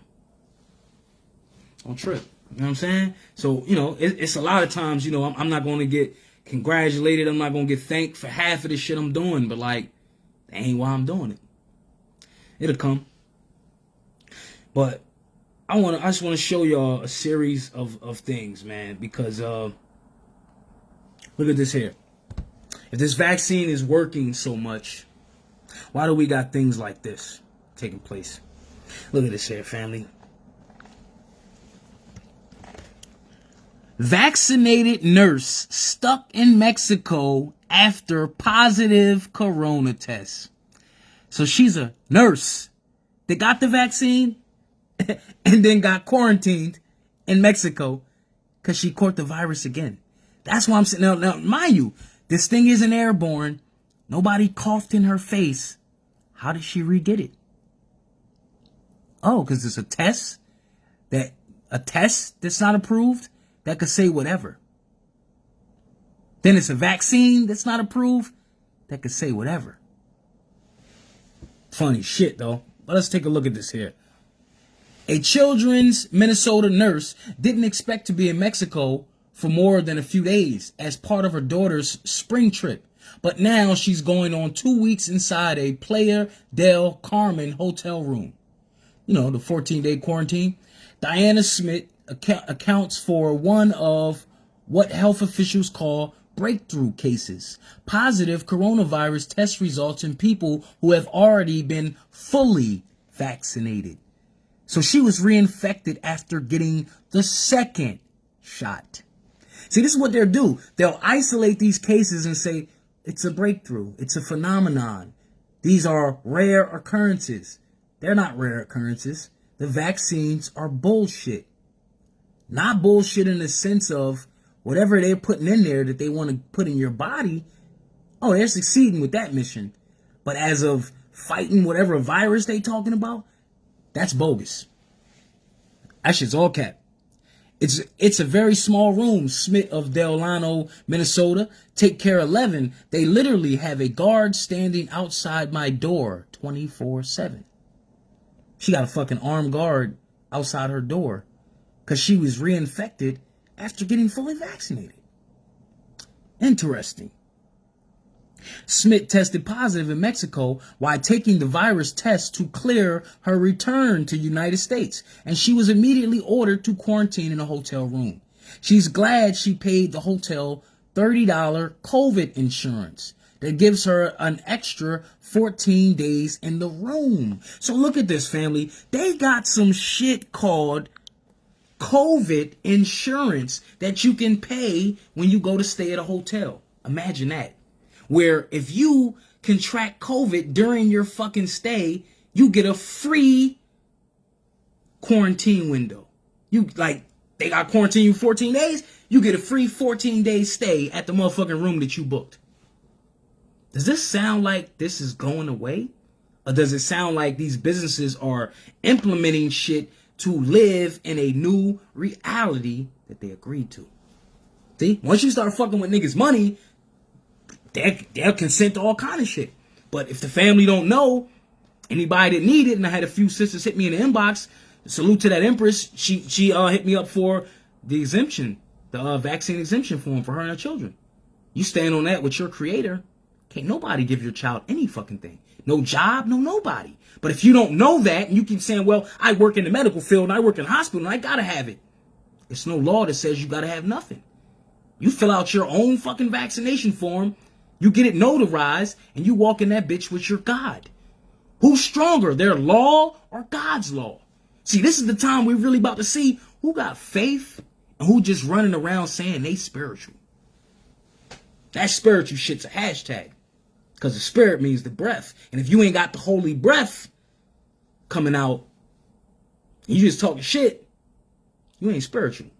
You just know how to quote some fly speech. You know how to kick a good freestyle. Nah, we ain't with that, bro. We ain't with that. My intro sound like my outro. So now, this lady's whole situation was just like fucking weird to me. And she's not the only case. There was another case in Detroit. Salute to the family in Detroit. Because, as I said, they're going to show you instances where they'll do PR work on the story and they'll say, well, that's just an isolated incident. It only happened one time. It only, you know what I'm saying, it only happened in this one town. Well, let's look at this story that happened in Detroit. Weird. There was a lot of fucking people that tested positive after getting both shots. You got situations where they're, here we go. Nope, this is the one about let's go on to this one first. And as I said, this is a battle between all kind of walks of life. Now, these were religious people. Now look at this here. There's a story. 55 people died in the U.S. after receiving COVID-19 vaccines. So let's see if we can, here we go. 55 people in the United States have died after receiving a COVID-19 vaccine, according to reports submitted to a federal system. See? Federal system. See, Facebook could do all that bullshit and put, little disclaimers at the bottom of your posts and all this other shit. But this is from a federal system, and this is as of January. Again, as I said, a lot of this stuff is not being reported. Deaths have occurred among people receiving both the Moderna and the Pfizer vaccine. So people are dying from both of the vaccines. As a matter of fact, we're going to show you all three of them. They're dying from Johnson & Johnson as well. But it goes on to say, and this is from CatholicCitizens.org. Deaths have occurred among people receiving both Moderna and the Pfizer biotech vaccines. The reporting system, the Vaccine Adverse Events Reporting System, right? So this is the federal database. Again, as I said, how many deaths from these vaccines that are not being put into this database? But here's the name of the database, so you can do your own research. The Vaccine Adverse Event Reporting System. That's VAERS, VAERS, a federal database. The system is passive, meaning reports aren't automatically collected and must be filled. See? After the fact. VAERS reports can be filled by anyone, including healthcare providers, patients, or family members. See? So anyone is in charge of recording the records of these deaths from the vaccines, as well as hiding them. See, all of this shit we're going to see unravel as the years go down the line. But we got to be astute and catch this shit right away. Because guess what? This is our challenge. Spiritual wickedness in high places. Various reports often lack details and sometimes can have information that contains errors, according to the reporting system's website. Still, reports on VAERS represents only a small fraction of actual adverse events. The site states, through underreporting is believed to be less common for serious events. So what they saying is, if it was all these deaths, they would be reporting all these deaths. But listen to the double talk. It's nobody checking the oversight of who's actually recording all of these instances. Like today, 100 people died from getting this vaccine from this day, from this month. You know what I'm saying? Like nobody's keeping track of, okay, they got vaccine 1 in January. They come back, close to March for vaccine 2. How many people died in between the first and the second dose? Like nobody's keeping track of none of this data. So it's all coming out sporadically in different stories that, other outlets are covering up the publicity of. So in some cases, patients died within days of receiving the COVID-19 vaccine. See, everyone's different. Some people die after the days of the first shot, hours after the first shot, hours after the second shot, months after both shots. So what you're seeing is delayed reactions. So if you had people that, let's say 10,000 people got the vaccine in March. By May, 5,000 people died from the vaccine. What do they attribute that to? They died from the virus? They got reinfected and, like, you see what I'm saying? They're going to create a narrative for when the deaths come out at such a rate they can't hide this shit no more. Where more and more people are doing bills like I'm doing on this kind of shit. Where we start all really paying attention to this shit and asking more questions. They're already 10 steps ahead of us. We're going to go into people already trying to tap into that fund to get money compensation because their loved ones were killed behind this shit. Keep playing. Every day, your loved one's lining up to take this vaccine. Every day, somebody in our family is taking that shit in the arm. And we keep seeing more and more stories that keep saying, oh, hold up. Pump your brakes on this shit. Something's not right. One man, 66-year-old senior, home resident in Colorado, was sleepy and stayed in bed a day after getting his Moderna vaccine. Early that morning on Christmas Day, the resident was observed in bed lying still, pale, eyes half open and foam coming from his mouth and unresponsive. The Verus report states he was not breathing and had no pulse. This is one person that took the vaccine.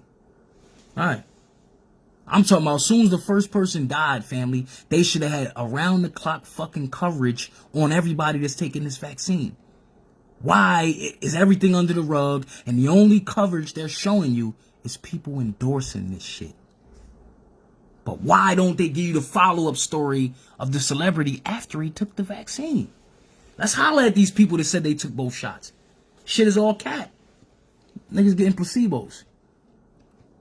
So, in another case, a 93-year-old man from South Dakota was injected with the Pfizer vaccine. January 4th, around 11 a.m., 2 hours later, he said he was tired and couldn't continue with the physical therapy he was doing any longer. He was taken back to his room, where he said his legs felt heavy. Soon after, he stopped breathing. A nurse declared a do not resuscitate order. What the fuck is going on? Remember what I just said to y'all, family.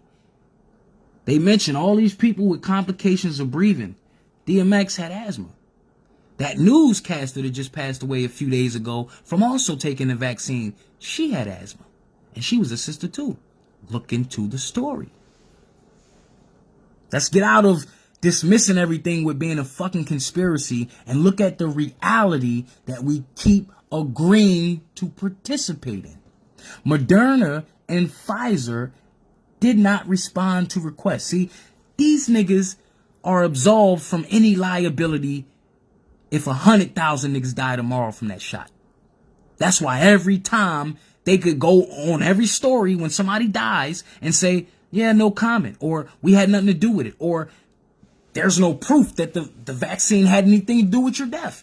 But if you die hours after getting the fucking shot, how does it not? Moderna and Pfizer didn't respond to requests for comments.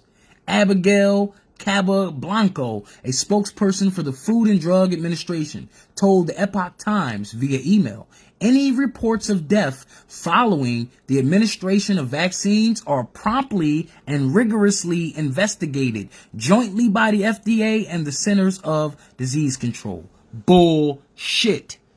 We already found the FDA lying. We already found the CDC lying about the numbers. So you mean to tell me they're going to investigate every person that dies from the shot? Get the fuck out of here. They're there to make the public statement the vaccine had nothing to do with this nigga dying. Hours after he took the vaccine. See? But remember, they're already absolved from any liability. Why aren't we leaning towards that to say, okay, last year y'all rolled out the idea of that shit. Now it's people dying from this. I think y'all need to go back and revoke that emergency use shit and start to say, well, hey, hold up. You guys said this thing was safe. 97% or whatever the fuck you told us. More than 100 people died from taking the vaccine. That's supposed to save us. I think we need to revoke your liability protection. All right. So the government and this drug company, they're making money off the people. Because they're both watching their ass, but yet something that's supposed to help us is speeding up people's deaths. And this shit isn't the biggest story in the world. What the fuck is going on? You even talk about this shit, you a nut. Come on, bro. This is the proof here. In addition to the deaths, people have reported 96 life-threatening events. Listen to what I just said. 96 different fucking side effects of the vaccine that's not being reported. 96 life-threatening events following COVID-19 vaccinations, as well as 24 permanent disabilities. 24 different fucking permanent disabilities, including Bell palsy. Including narcolepsy. You got motherfucking people turning into narcoleptics behind this shit. They can't explain every day there's another weird fucking side effect. How is a side effect from a shot another fucking disease? How do you catch Bell palsy from taking a vaccine shot? How did they dismiss that shit when it came out? Hundreds of people catching that shit. And we ain't in outrage. And niggas is still lining up every day on my timeline. Yeah, my grandma just got the shot. Yeah, my mama just got... Y'all people are accessories in people's fucking deaths and y'all don't even know it. Cause y'all want to be compliant sheep. Here we go. 24 permanent disabilities, 225 hospitalizations, 1,388 emergency room visits. This is what they published. What about the numbers they hiding? Come on, man. Your boy Morlock Holmes on the case, man. I don't know what everybody else been paying attention to. I ain't got off this shit. COVID-19 is the disease caused by the CCP, Chinese Communist Party virus. Neither the CDC nor the FDA has a central database of reported adverse events. Didn't I just say that? They just told us that the CDC and the FDA is in charge of investigating deaths from vaccines. Then they just said that they don't even have a database to record the fucking numbers of the people dying after getting the shot. See how they double speak? It's all fucking cap, yo. We gonna look back at this in 10 years, yo, and we gonna be devastated at the damage. And look at all of us just partying in the meantime. Standing up is just saying no, yo. Standing up is saying no. I'm done with complying, bro. What's the real agenda? Let y'all nuts hang. Say it with your chest. You know what I'm saying? Like, if it's all out war on us, my nigga, don't shank me in my back, nigga, when the lights go out. You feel me? Load your gun up and come at me head on like a man, B. That's the kind of time we got to be on. That's the kind of spirits we got to give up. Because that's how the ancestors was when they was marching in the 60s. But in that time, it required marching. Now we got to charge. This shit requires marathon running. This shit don't require marching. We got to elevate. Neither the CDC nor the FDA has a central database of reported adverse events. Nancy Messonnier, director of the CDC's National Center for Immunization and Respiratory Disease, said on January 6 that severe allergic reactions to COVID-19 vaccines were happening at a rate of 11.1 per million vaccinations compared to the rate of 1.3 per 1 million flu shots. See, they give you all this fucking jargon with the statistic talk. See, they'll say it's only happening at this rate, that rate. You created a vaccine that's supposed to save people's lives. It's killing people. Clearly, not speculation, not gossip, killing people. They're not only covering up the people that are being killed by the vaccine, more people are dying from the vaccine than the virus. Quote me on it. Men lie, women lie, numbers don't.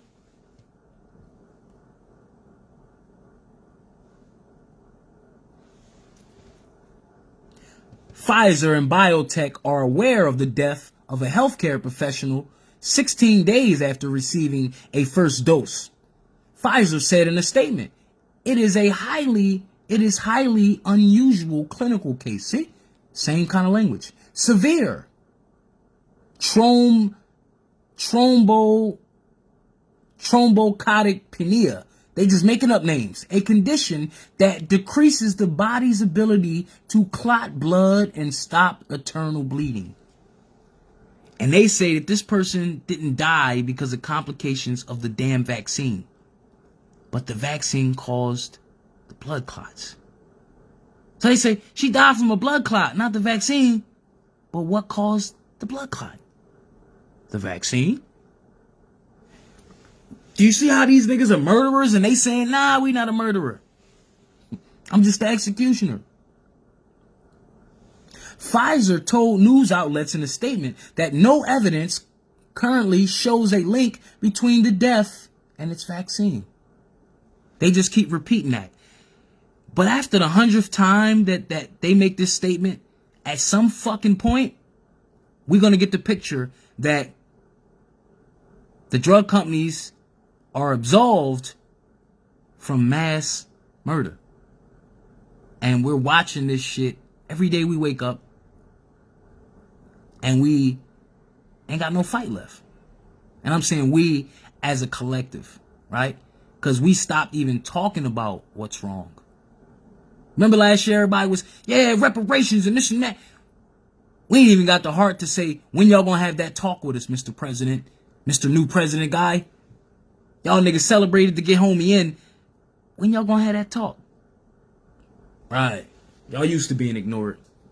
Right. Y'all used to being ignored. I get it. A Pfizer spokesman told the Epoch Times via email earlier this month that the company closely monitored all reports following vaccinations. Moderna hasn't responded to requests for comment on its involvement in monitoring. See, they all say they're monitoring the situation, but then they got no fucking data to show you that they're monitoring it. What does that tell you?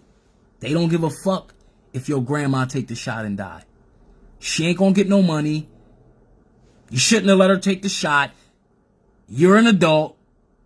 You should know better. This is the way they're gonna be talking to the families when they ain't got no more answers for you. When you just like, nah, hold up. How did 100 people just die from the vaccine and that's not from the vaccine? So they making money off of selling you something that's outright killing you. So they making money off your death and your life. Damn. The updated VAERS data came from Norway, changed its COVID vaccine guide to direct officials not to give very frail people one of the vaccines, citing 13 deaths among people who were vaccinated. This is in Norway. See? This is happening in every fucking country. All that's hiding this shit is how good your news team is. That's it. And rather the people actually give a fuck to even search to find out the truth. Family, are you still with me? Is this shit boring you too much? Because I ain't even go halfway in. I gotta make a part 2. We ain't even go a fraction into where I want to go with this. Because this shit ain't going away. Look at this one here. Here we go. As I said, the more we keep giving our consent to some shit, we're creating the reality that they wanted us to live in. So, you know, you can't say that you didn't vote for this shit. Look at this right here. Because we keep thinking that, you know, this thing is going to go away. It's going to be a thing of the past. I get you. Maybe it'll be a thing of the past. But the kids just going back to school, right? Well, New York City, they're going to make vaccinations mandatory for all college students. All right? So we're showing you that the vaccines are killing people. So what happens, your son, your daughter, off to college, spring break and all that, they going back to college, and you find your son or daughter fucking dead in their dorm room because they had to get a vaccination to stay in school. All right, and you voted for that shit. COVID vaccines in New York, Manhattanville College makes vaccinations mandatory beginning fall semester. See, this ain't no when they gonna do it. It's already in place. It's already in place.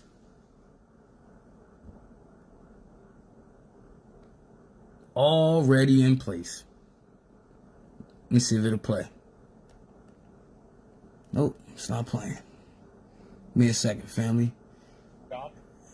Done making headlines following the game. Francisco Lindor showed some leadership in the fight against this is cat. Along with manager Luis Rojas, teammates Joey Lucchesi. See? Now they're getting all the celebrities to take the shot. Just to convince you to take it. Let's say they will be over the 85% vaccinated threshold, at which point Major League Baseball will relax protocols.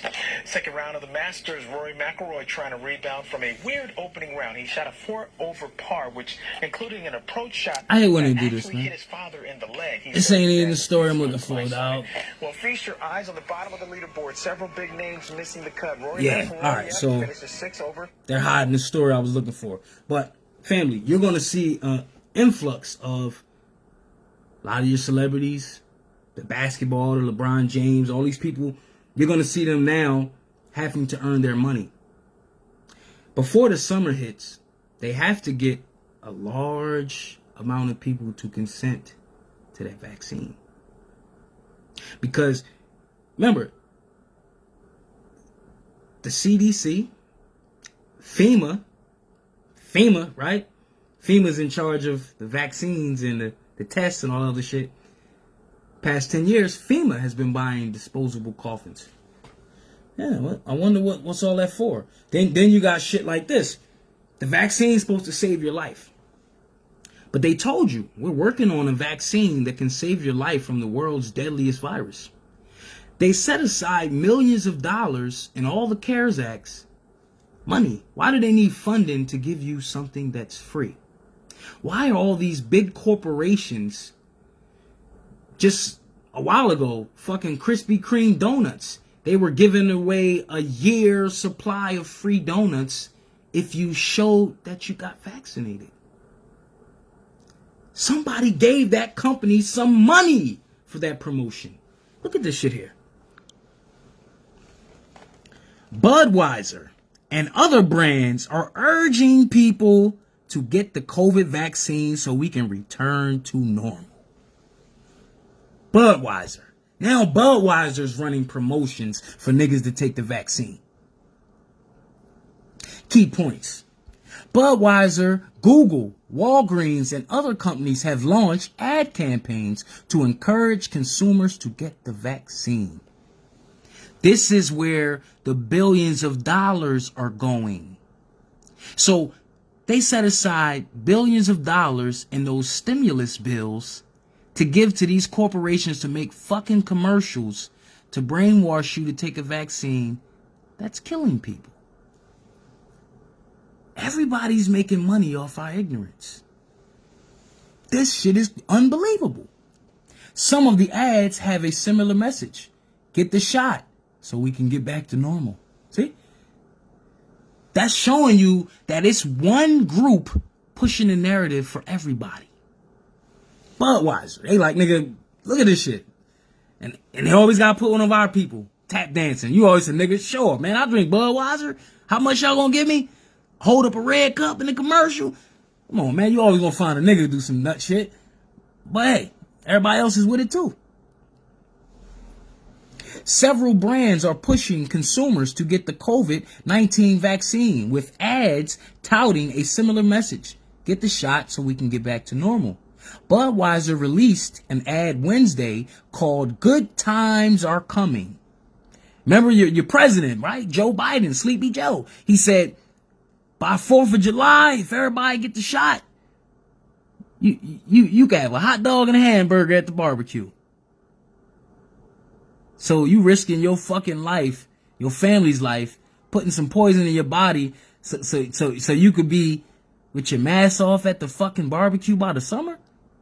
They already said the 3 variant strands, right? The 3 mutated versions of the virus, all cap.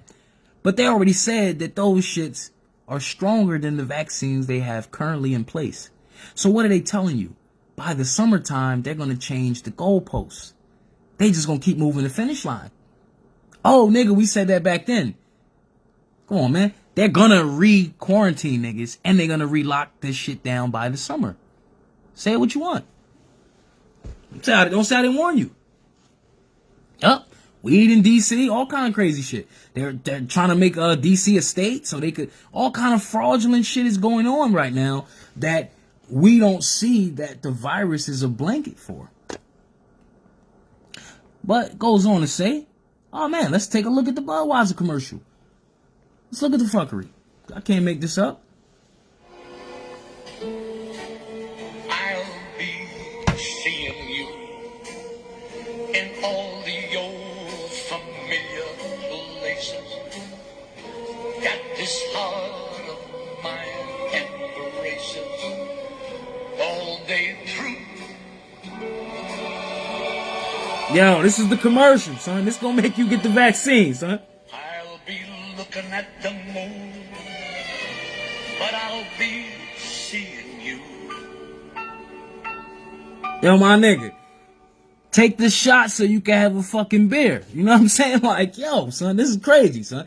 But remember, all last year, the churches were closed, but the liquor store was open. They showing you what they give a fuck about.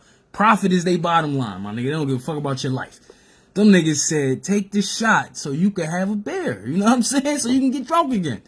Brands have a vested business interest in encouraging consumers to get the vaccine. But these campaigns are also a relatively safe way to use their platforms for the good of society. Get the fuck out of here. How's that? Certainly, a lot of companies are very dependent on the economy opening up. They tricked all the businesses, right? Which are people, right? Human beings that own businesses. They turned them into just fucking corporate pieces of paper. You want to make a profit, right? Well, you got to give some consent. You got to give up your freedoms. You got to give up your liberty. So now they kind of made your way of living. You got to weigh it on a scale. You know, if I want to have morals or I want to feed my family. That sucks, man. Like, because they making it where you got to be a piece of shit to feed your family. You got to go along with this shit. You can't have a voice. But encouraging vaccines is also a way to contribute to the common good without arousing too much controversy. The fuck out of here. Let's go down to the other part. Google, Walgreens, and others weigh in. The Budweiser effort is part of a larger It's Up to You platform for the non-profit ad council. See? Non-profit. You know what that means? They got a piece of that stimulus money to help create the Budweiser commercial just to convince you to do some shit you don't want to do. All under the guise of they're helping out for the greater good. That's how they get a tax fucking write-off for any donations. That's how Black Lives Matter made $90 million off of our suffering, and we still getting gunned down in the fucking streets. And we still screaming that our life matters. I think $90 million is enough to convince niggas your life matters. But none of that money is going to go to anybody that was killed by police. Why do we keep giving consent to all this fuck shit? Just like you see the chick with Black Lives Matter in the fucking Cadillac commercial. What the fuck selling Cadillac trucks got to do with reparations for our people? But the new activist is just scream Black Lives Matter and shit. And you can get the same accolades as a Martin Luther King, as a Rosa Parks. Get the fuck out of here. Where you niggas been? Because I've been to those marches. I've been doing all that shit before I was doing this shit on Facebook. And I ain't seen none of these people there. But I knew back then, niggas gotta do something different. So why we still doing the same shit that ain't get us no results back then? Because it's all for optics. It's all for the photo op. All because it looked dope. Nice video. It's cool shit to chant. Feels like we're all together. Nah, bro, they ain't how my spirit wants to resonate in this reality. It's either real or it ain't real. You feel me? It's either real or it ain't real. It ain't a movie. You get me? It's either real or it ain't real. R-E-E-L. I don't want my shit to be on a movie reel. I want it to be real. Something you can feel. Something that resonates with you. But yeah. A lot of these companies cash in the fuck in. And can you blame them? If you got the whole fucking world in a suspended state of stupidity where you can rob everybody blind and they gonna help you take shit out their crib, they gonna help you steal money out their wallet, why not? It's open season. Open fucking season. Then you got, let's go back to the experts, right? Because I could be just conspiracy guy. This guy don't know nothing. He's just guy on social media. But let's go to the motherfucking experts that always keep doubling back to re-say some shit they told you yesterday.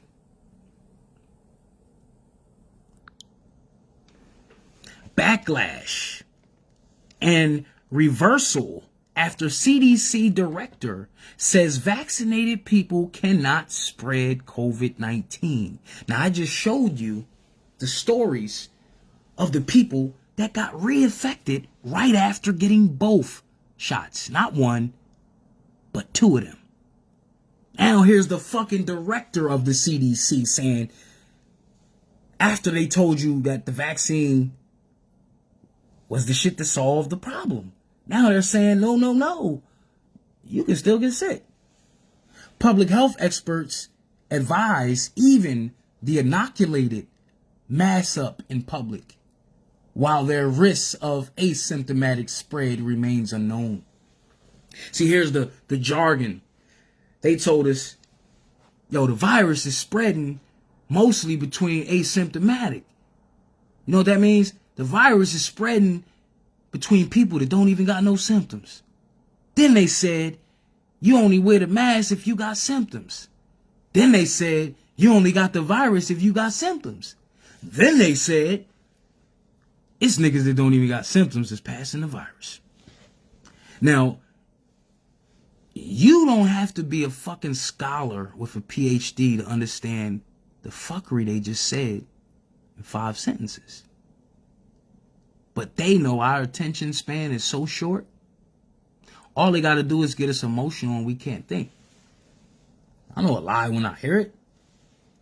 The U.S. Center for Disease Control and Prevention has disagreed with the agency's director. So you got the rest of the CDC disagreeing with the head of the fucking CDC. Do you see how liars can't even get their lies straight? And these are the experts that we turn to. We are fucking doomed if you truly believe these people have your best interests at heart. They don't care about your babies like you care about your babies. Slap yourself against the face. Realize what I just said to you. And what are you going to do about it? Because this problem ain't going away until we all realize that this problem is a fucking problem. The CDC disagreed with the agency's director, Rochelle Walensky, who asserted that people vaccinated against COVID-19 don't spread the infection. So the head of the CDC says, nah, niggas can still spread it after the shot. But then the outfit of the CDC, the rest of the actors, the ones you see on the news every day, they said, nah. The vaccines is the shit that's supposed to get you right. But then on the CDC's own website, it says, keep your mask on after taking the shot. You still can spread it. But then I'm going to show you something else. Do you know that they're saying this vaccine only lasts for a certain amount of time? Yeah, So which means you're going to have to get another shot. So how is this thing going to get you back to normal if they're talking about a seasonal shot that you got to keep taking? Once you consent it to the lie, you got to live with the lie now. You don't see how they played, niggas? Played you. Dr. Walensky spoke broadly. A CDC spokesperson told the New York Times, it's possible that some people who are fully vaccinated could get COVID-19. The evidence isn't clear whether they can spread the virus to others. See, all of this shit is still a trial period to them. They got the whole country participating in a fucking trial experiment that's killing people. And they get no backlash for the people they kill. If this shit ain't a Twilight Zone episode going wrong, I don't know what is. And they gave us a few fucking dollars to go run along, go shopping, go party. Nothing to see here, niggas. And we all cool with that. Niggas is waiting on the fourth stimulus. You think they gonna get another $1,400? Man, that's all it was to sell out your grandma? $1,400? Man, at least Judas sold out Jesus for 30 pieces of silver. Wow, you sold out Big Mama for $1,400? You have to answer for this in the spiritual realm. You know that, right? Walensky made her comment based on a CDC study released last week. The study conducted nose swab tests on healthcare workers, emergency crews, and frontline workers every week for 13 weeks. It found vaccines were 90% effective against SARS-CoV-2 2 weeks after the second dose. Our data from the CDC today suggests you know that vaccinated people do not carry the virus. Don't get sick, Walensky said on MSNBC last weekend, adding, this is not just in clinical trials, but it's also in the real world data. So you had somebody go public saying people don't get sick. Then people started getting sick after getting both vaccines. Then the CDC just doubled back and just said, yeah, well, you know, it's rare, but it'll happen that some people possibly, maybe, might at some time or another get reinfected. Then what the fuck is the point of taking the shot in the first place? Walensky's comments was widely taken to suggest that people vaccinated against COVID-19 aren't spreaders, causing a flap among scientists who argue in the Times that the research is inconclusive. See, they're still ongoing testing some shit. So how are they an expert of something that they're still researching as they're using it? Okay. If Dr. Walensky had said most vaccinated people do not carry the virus, we would not be having this discussion, added John Moore. See, all they doing is word playing. What we know is the vaccines are very substantially effective against infection. There's more and more data on that, but nothing is 100%. See, you got to read between the lines of all this fucking jargon. He said it's important, but public health message that needs to be gotten right. See, all they talking about is you got to clean up the optics. We can't tell the public that, but that's what's really taking place. This shit ain't got the protection that they telling you it has. Protection against transmission. In March, Pfizer reported its COVID-19 vaccines were 94% effective in preventing asymptomatic transmission. According to the data collected from January 17th to March 6th in Israel, in extremely rare cases, fully vaccinated people have tested positive. See, they keep saying extremely rare cases. There's thousands of people testing positive after getting both shots. In extreme cases, a study published in the New England Journal of Medicine reported a positivity rate of 0.5 per out of almost 36,659 healthcare workers in 2 California campuses from December 16th, 2020 to February 9th. As of yesterday, April 6, 19% of the U.S. has been fully vaccinated. Data collected by the CDC found vaccines in the U.S. were administered at a rate of 3 million a day based on a 7-day average. Last week, CDC reported COVID-19 was the underlying cause in 345,323 deaths in the U.S., making it the third leading cause of death behind heart disease and cancer. What did they just say? COVID-19 is the third leading cause of death in the country. Third leading. So how is this thing a pandemic?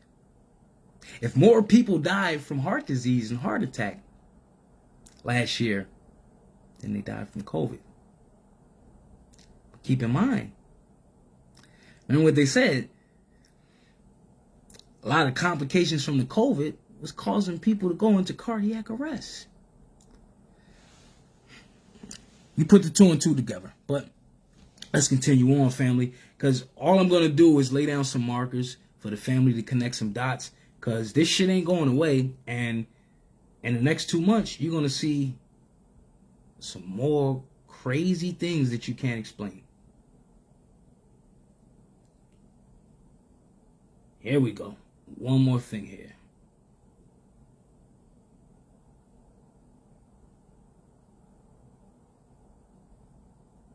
Here we go. Children in the vaccines. Because they are targeting the babies, right? This is the end game. It's damn sure the end game. You target the babies. Let me see if I can pull this up. Give me a second, family. Some of these articles, they be hiding this shit. Like, it'll be there and then it'll disappear.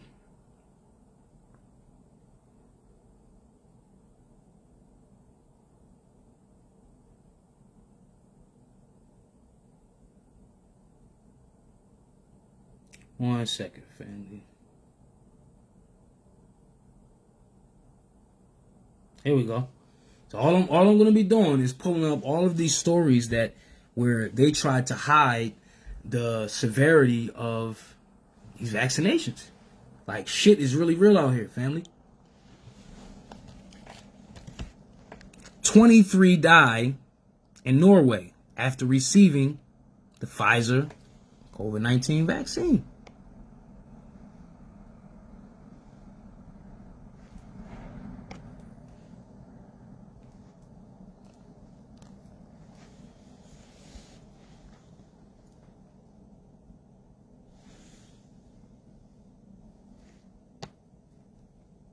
There's about 30,000 patients in Norway, and many of these patients are living in nursing homes, and many of them are very severe diseases and are very frail people. So we expected to have some deaths in close temporal connection with the vaccinations.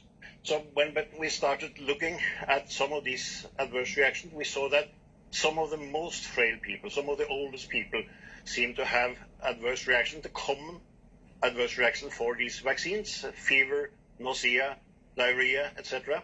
And since they are very sick, it may be affected their underlying severe disease, the course of their underlying severe disease.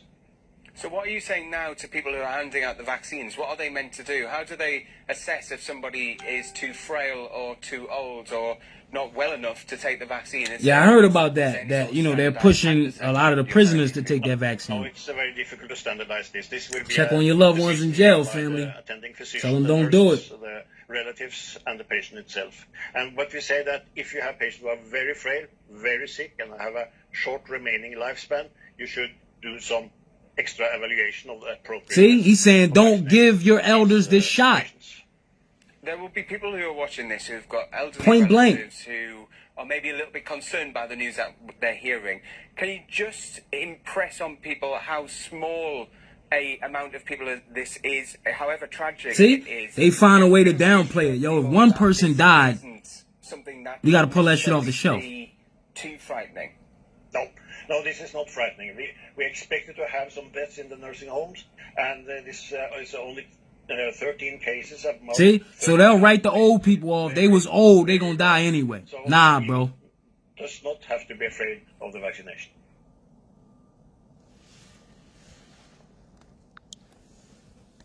Y'all don't see the trend? See, they got all these people spinning what we looking at. Yeah, we knew it was going to be a small amount. That's 23 people that they reported at the time in Norway. But tell that to those 23 people that might have lost their grandmom or grandpa. Fuck all that. You was one of those 23. That's enough. Like, I ain't never seen a situation where they downplay the shit out of death that they're causing, and we just like, oh yeah, you know, it happens. Until it's your grandmom that dies from the shot. You ain't gonna want to hear that shit they talking. Trust me, when you in somebody else's shoes, you ain't gonna hear what they talking. Here we go. But again, all this could be coincidence, right? Let's keep it going. I'm going to show you all of these stories that don't make no sense. Here we go. Here's another one. Damage control. Fact check. No link between COVID-19 vaccines and those who died after receiving them. Niggas wasn't going to die, but mysteriously they died right after the shot. But the shot has nothing to do with it. That's weird to me. Super weird. And tonight's winning numbers are 18, 55, 39, 71, and 43. 43? Those numbers again. We won! Yes!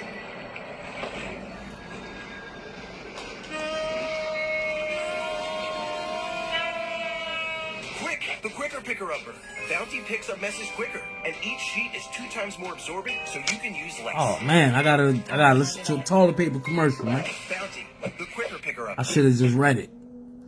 I hate when I gotta go through their advertisement shit. They've already started working on it, developing very rapidly a vaccine for the virus, to combat the virus. In early 2020, scientists around the world began racing to develop vaccines to protect people from the new COVID-19 virus. But even with widely available vaccines just on the horizon, trust in the vaccine is fairly low. I'm not interested. I'm waiting to see other vaccines come out. Safe and effective vaccines are proven to reduce deaths and help end pandemics. So why are people unwilling to take them? And how do you build trust in a vaccine we may not know everything about yet?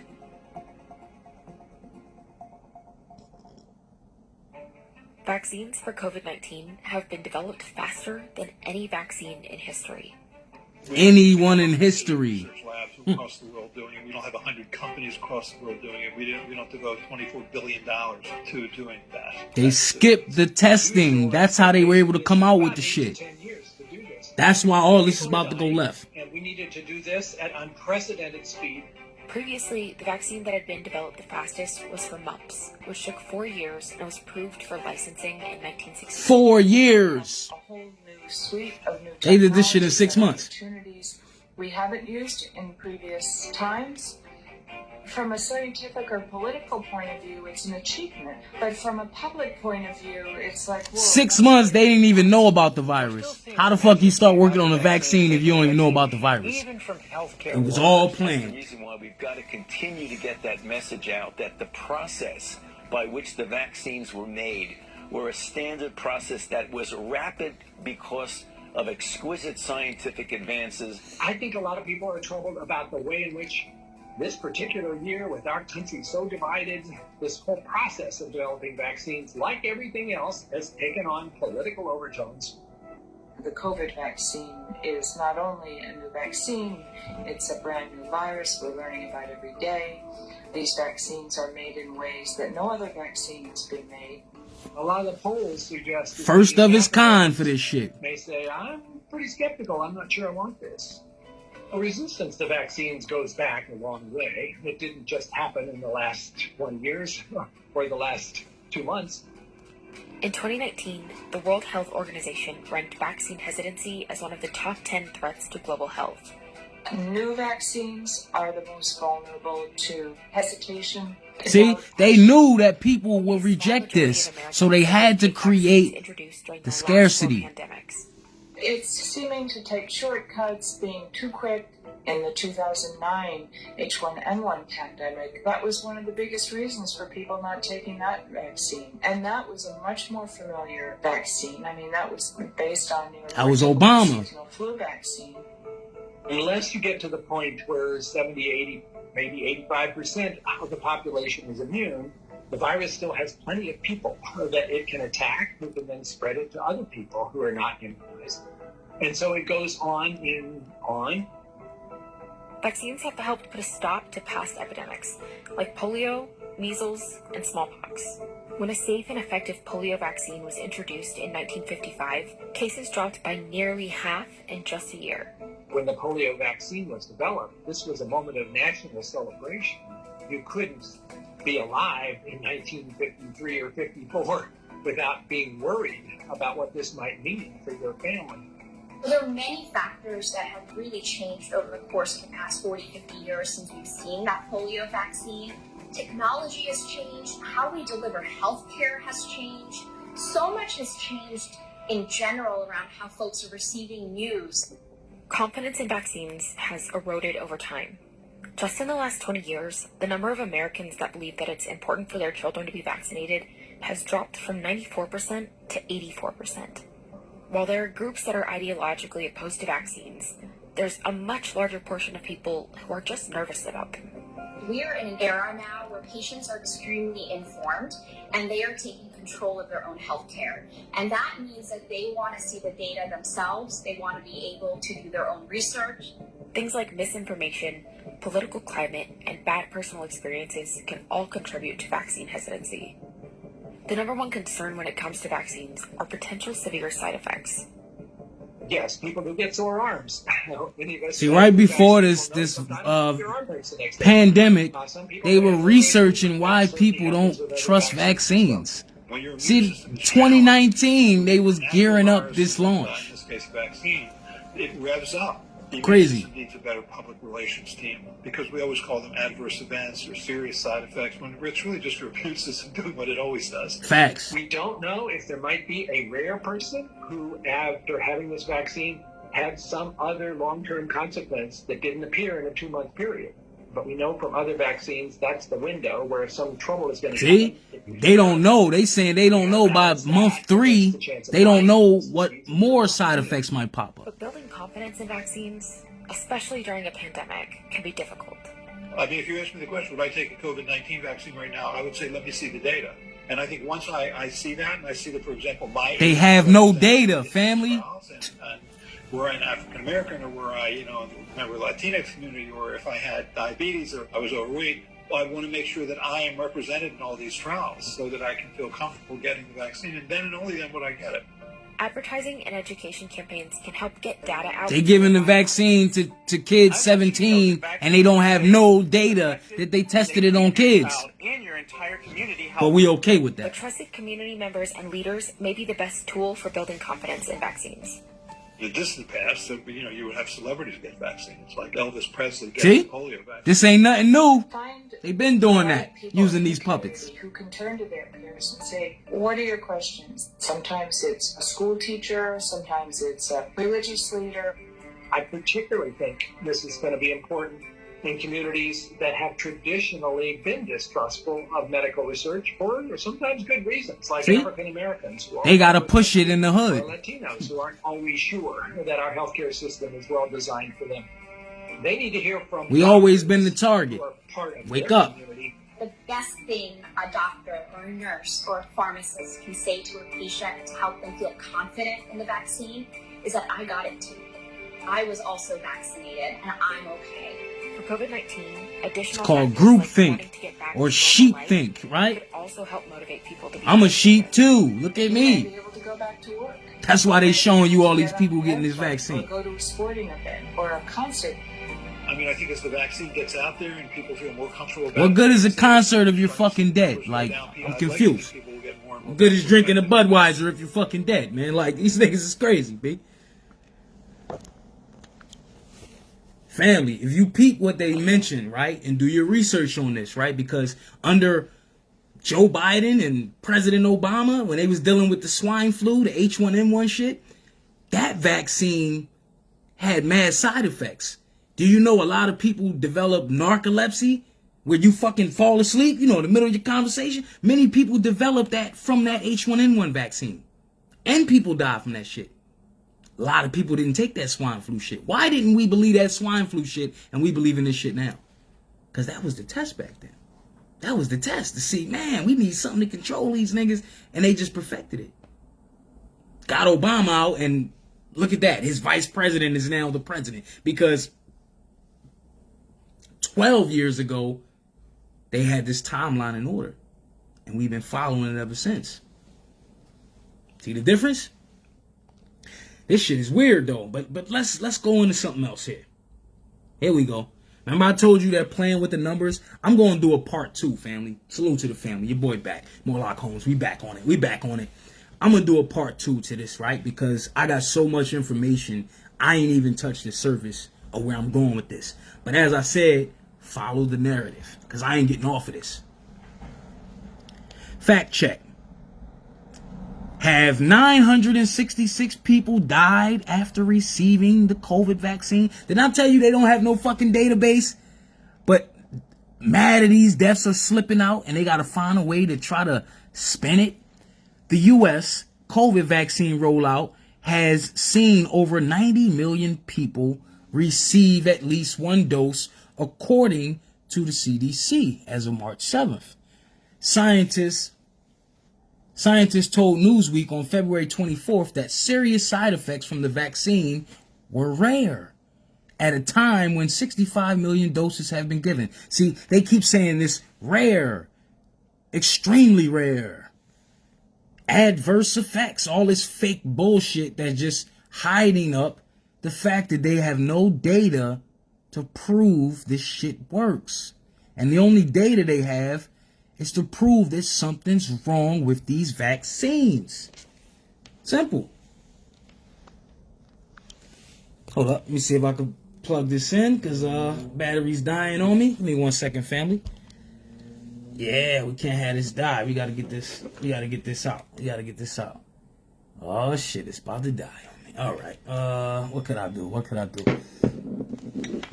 Let me see if I can go off the top with a lot of this. I can go off the top. Give me a second, family. I gotta charge this up.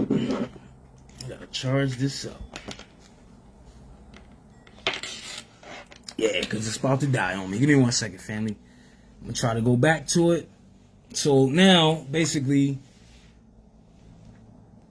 966 people have died after having the Pfizer or Moderna vaccine. The report has drawn the data from the various reports. Remember, I showed you that that's the database. But these are the ones that's only reported. According to the reports, 472 people died after receiving a Moderna vaccine. 489 died after receiving the Pfizer vaccine. Additionally, 5 people died after receiving a jab from an unknown manufacturer. Remember, I told you there's a total of 64 different companies creating vaccines for the virus. So there are other companies in different countries that are getting this shit that people are dying off. And the news ain't covering this shit. The report also included data on an age group and gender. It showed the largest proportions of deaths, 29%, occurred in people ages 80 to 89. It also shows males accounted for 55% of the deaths to 43% of females. It said the deaths have occurred between 0 and 49 days of vaccination. Didn't I tell you that 2-month window? Going into that 3rd month. So check in on all your people that you say, oh, they got the vaccine and they okay. Watch them during that 3-month window. You're going to see a lot of people dead before the summer. And they're going to blame this shit on those new variants. They're going to say, oh, the person got vaccinated. They got both shots. But then they caught the new strand. And that's how they died. When they died because of a 3-month delay reaction of the fucking vaccine they took. Alright, it's gonna make sense by the summertime. This article has been shared on Twitter and users have gained hundreds of retweets. The fact, there are hundreds of reports of people having died after getting the COVID vaccine, but that does not necessarily mean the vaccine was the cause. See? They can say shit like this because they got no liability.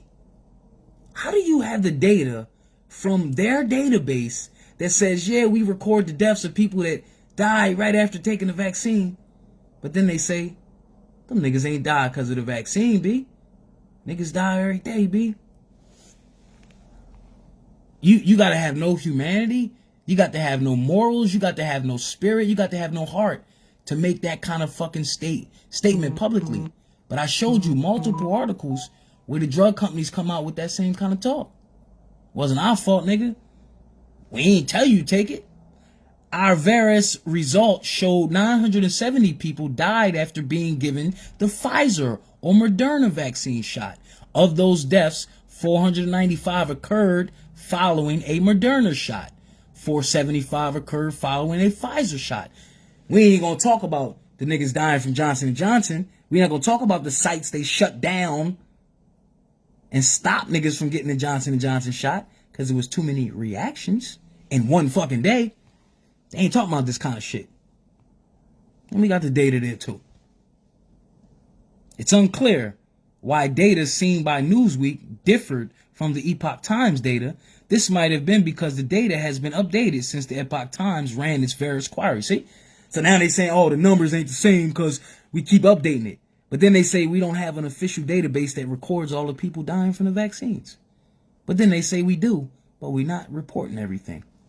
Man, y'all better read between the lines, man. The various database is dense with data, and the Wonder system might return slightly different statistics depending on how the user wants the data to be displayed. See? Optics.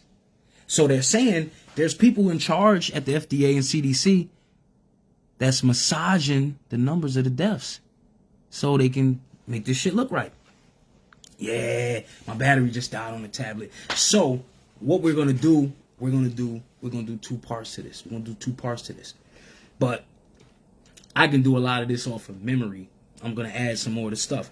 There was about 400 people that were fully vaccinated in Michigan that got reinfected. That's 400 people at one fucking site. How do they explain that to you? Oh, that's just a rare case? Oh, that don't really, oh. AstraZeneca, their vaccine in foreign countries was refused by like 47 countries. They said, we wouldn't give a dog that shit. AstraZeneca is still trying to file for their emergency use here in America. They already got caught submitting false data to the FDA. They said, oh, man, that was from 4 months ago from our study. Oh, we got to give you the updated one. This is what I just said. A lot of the companies, the data that they submitted to get the emergency use is fraudulent. This is why you're finding all of these adverse reactions, all of these mysterious deaths that they can't explain, that they keep saying the virus ain't had nothing to do with. They're going to find a way to make it seem like it's the people's fault. They're going to find a way to say, we spread it. We spread the new mutated virus all across the country after spring break and celebrating because it's warm outside and all. They're going to find a way to make everyone else the scapegoat while they made billions, trillions off of this shit. As I told you, the UK, they don't have that year emergency use for the drug companies with this vaccine. They gave them like a year trial where the people in the UK can still fucking sue these people. But it's companies trying to wiggle around that shit. But if they had a vaccine that so confidently will work, why did all the drug companies say, all right, we ain't gonna give this shit out to the public unless y'all keep us off the hook if something goes wrong? Who makes that kind of deal? Why would a government make that kind of deal if they had your best interest in heart? What is the end game after these vaccines? That's the part we're not focusing on. So what happens when they can't force a large portion of us to take this shit? You see them dibbling and dabbling. Remember, New York City. I'm in New York City. We were the first state where they said we had all these cases, and that shit was all made up. Hospitals emptier than a motherfucker. But if you ain't living in New York, you thinking that it's crazy and it's a fucking pandemic in New York. We're the first state that came out with the vaccine passport app. You don't think that's going to be the norm in your state? All they got to do is one state, ain't nobody object to it. All right, that's the norm. It's already standard where all the sporting events, all the concerts, you want to party, you want to be entertained, you want to be distracted, right? You want to get back to your fantasy life. So you got to give up some freedoms. They got people laminating their vaccination card. It's kind of like the Nazis when they had you had to wear the mark on your arm. That's the same thing. They try it out and then they make it the norm. They're already saying like, yo, niggas could party once they get the vaccine. They got it saying like, you can go back to normal once you get the shot. Then they got, vaccinated people can fly on the plane and they can put their arms out and they can have 2 cups of water on the plane. They making it seem like it's the shit. First, it was the shit to put a mask on. Then it was like, oh, nigga, you ain't got a mask on, you crazy. Then it's the shit to get vaccinated. Oh, you ain't vaccinated. Oh, nigga, you trying to kill us. Sidebar. Salute to the family. I literally would have been in Rikers. I would have been in Rikers about a month ago. Let me explain to y'all the psychology of what this mass bullshit is doing to people, right? I live in a nice area in New York City. You know what I'm saying? A lot of pale-skinned neighbors, so to speak. But this mass shit is turning people into police, where everybody's policing each other, putting themselves in harm's way, getting into conflicts. Case in point, I would have been in Rikers, right? Man, I've never put a hand on a woman in my life, even when I was pimping. You know what I'm saying? Like back in the day, you know what I'm saying? And literally pimping, sending a woman on the track. But again, that was her own choice. But I'm speaking of real because we having real time, right? But even when I was pimping, I would never put my hands on a woman. I just didn't, that wasn't my energy. But family, I had to slam this white bitch a few weeks ago. Family, I'm talking about like, I slapped this bitch, my nigga. Like, listen, family, let me go over the story. And then put yourself in my shoes and you tell me if you would do the same shit. I'm in front of my building talking to the security in my building. Cool chick, we vibing, chopping it up. There's a so-called pale skin Caucasian outside. She's walking her dog. She's just pacing back and forth in front of the building. My lobby is super big. It's people going back and forth. It's easy to get in and out the building without being hindered. But unbeknownst to me, as I'm talking to the security chick chopping it up, this Albion bitch is huffing and puffing, and she just comes in the building, and she just, because I don't have a mask on, mind you. I'm talking to the security chick chopping it up. She got her mask on, I don't got mine on, right? She's protected. But this lady's like, can you put your fucking mask on? I've been waiting for 10 minutes to go into the building. This is what she says to me. Family, to your boy. This is an Albion. This like shouting at the top of her fucking lungs about why I don't have a mask on, right? So, mind you, she's in the doorway of the building. I'm all the way by the desk. About 40 feet away from this fucking lady. So she's still talking. She comes into my space. She got her mask on. Family, listen what I'm about to explain to y'all. This bitch pulls her fucking mask down and she spits at me. Listen to what I just said. She didn't spit in my face. She spit at me. And a little bit of that shit got on my motherfucking shoulder. I seen red, my nigga. I went livid. I got in the street fights. My worst enemy. I ain't been spit on by a nigga in the streets. Like that's immediate. Oh, we gotta fight to the death, my nigga. So when that happened in that moment, I'm like, this fucking racist bitch just fucking spit. Like, yo, my nigga, mind you, I'm in front of clear view of the camera. I'm like, but in my head, I said, I'm going to jail tonight. Fuck that. Fuck the bail money. I'm going to kill this bitch. I'm going to stomp this bitch into the street. And mind you, I've never put a hand on a woman in my motherfucking life, yo. But in that moment, she wasn't a woman.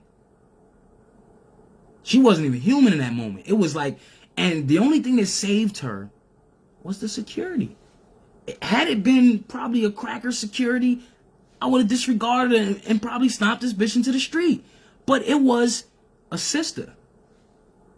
The security, right? Sister. And in that moment, she was my sister. She was my mother. She was the voice of reason in my head. Cause she like, bro, please don't do it. Bro, don't do it. Cause she seen my face and she like, yo, you got every right to kill this bitch. Like my nigga, who, like, mind you, the confrontation started. She got in my face cause I didn't have a mask on. She didn't even want to walk past me to go to the elevator cause I didn't have a mask on, but she does.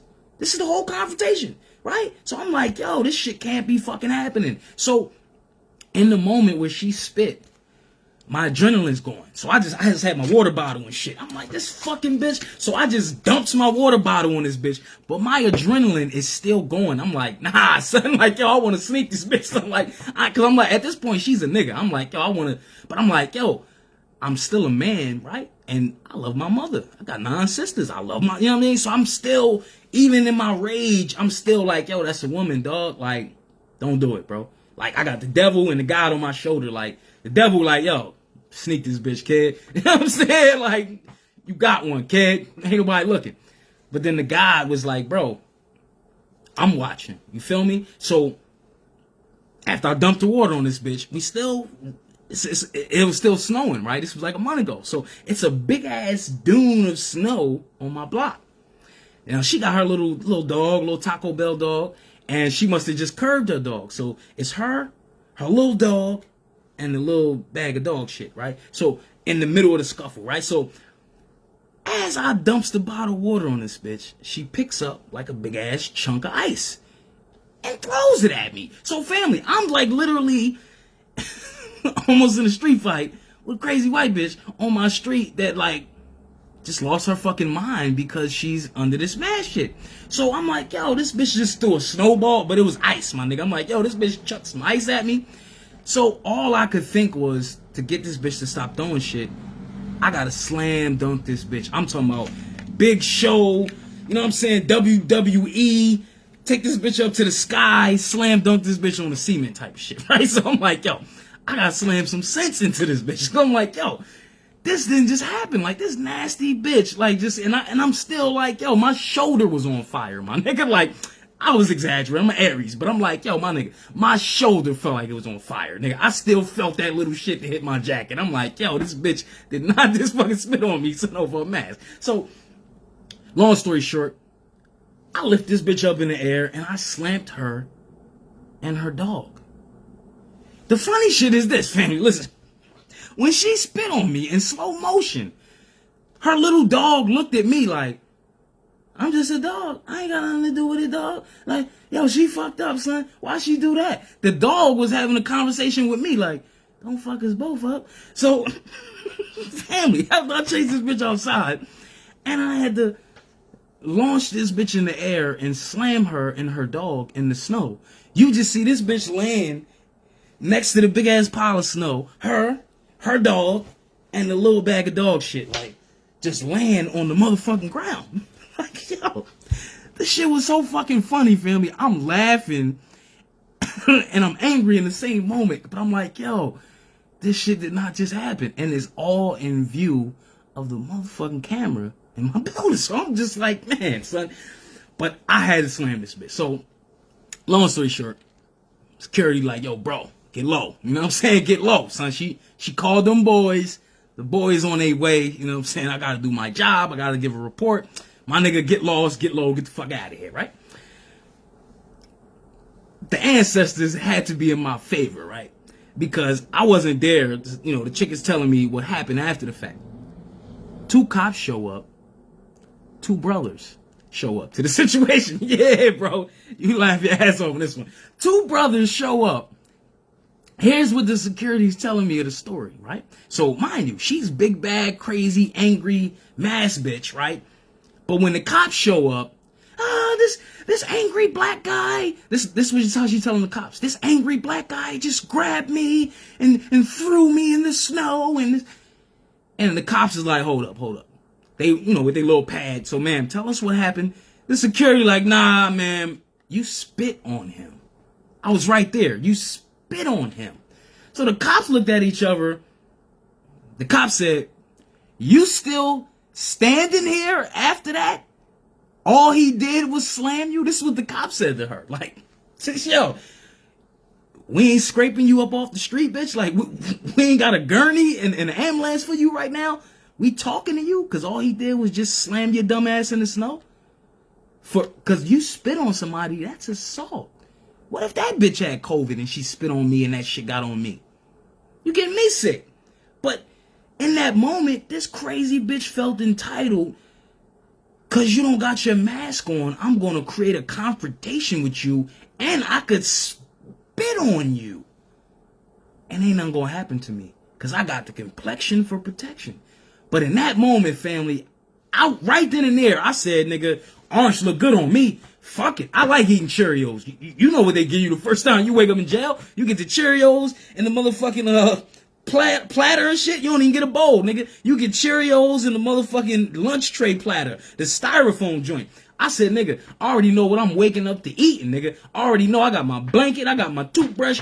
I already know the drill. I was ready to go to Rikers that fucking night. I was like, yo, bro, I'm gonna make an example of this bitch. But one thing that I did realize, because she still lives in my building, so I see her periodically. Do you know every time I see this lady, she don't run and say, oh, call the cops again. No. Every time she see me, she look at me, and then she look at the spot where I slammed this bitch at. And she look at me again, and she keep it moving.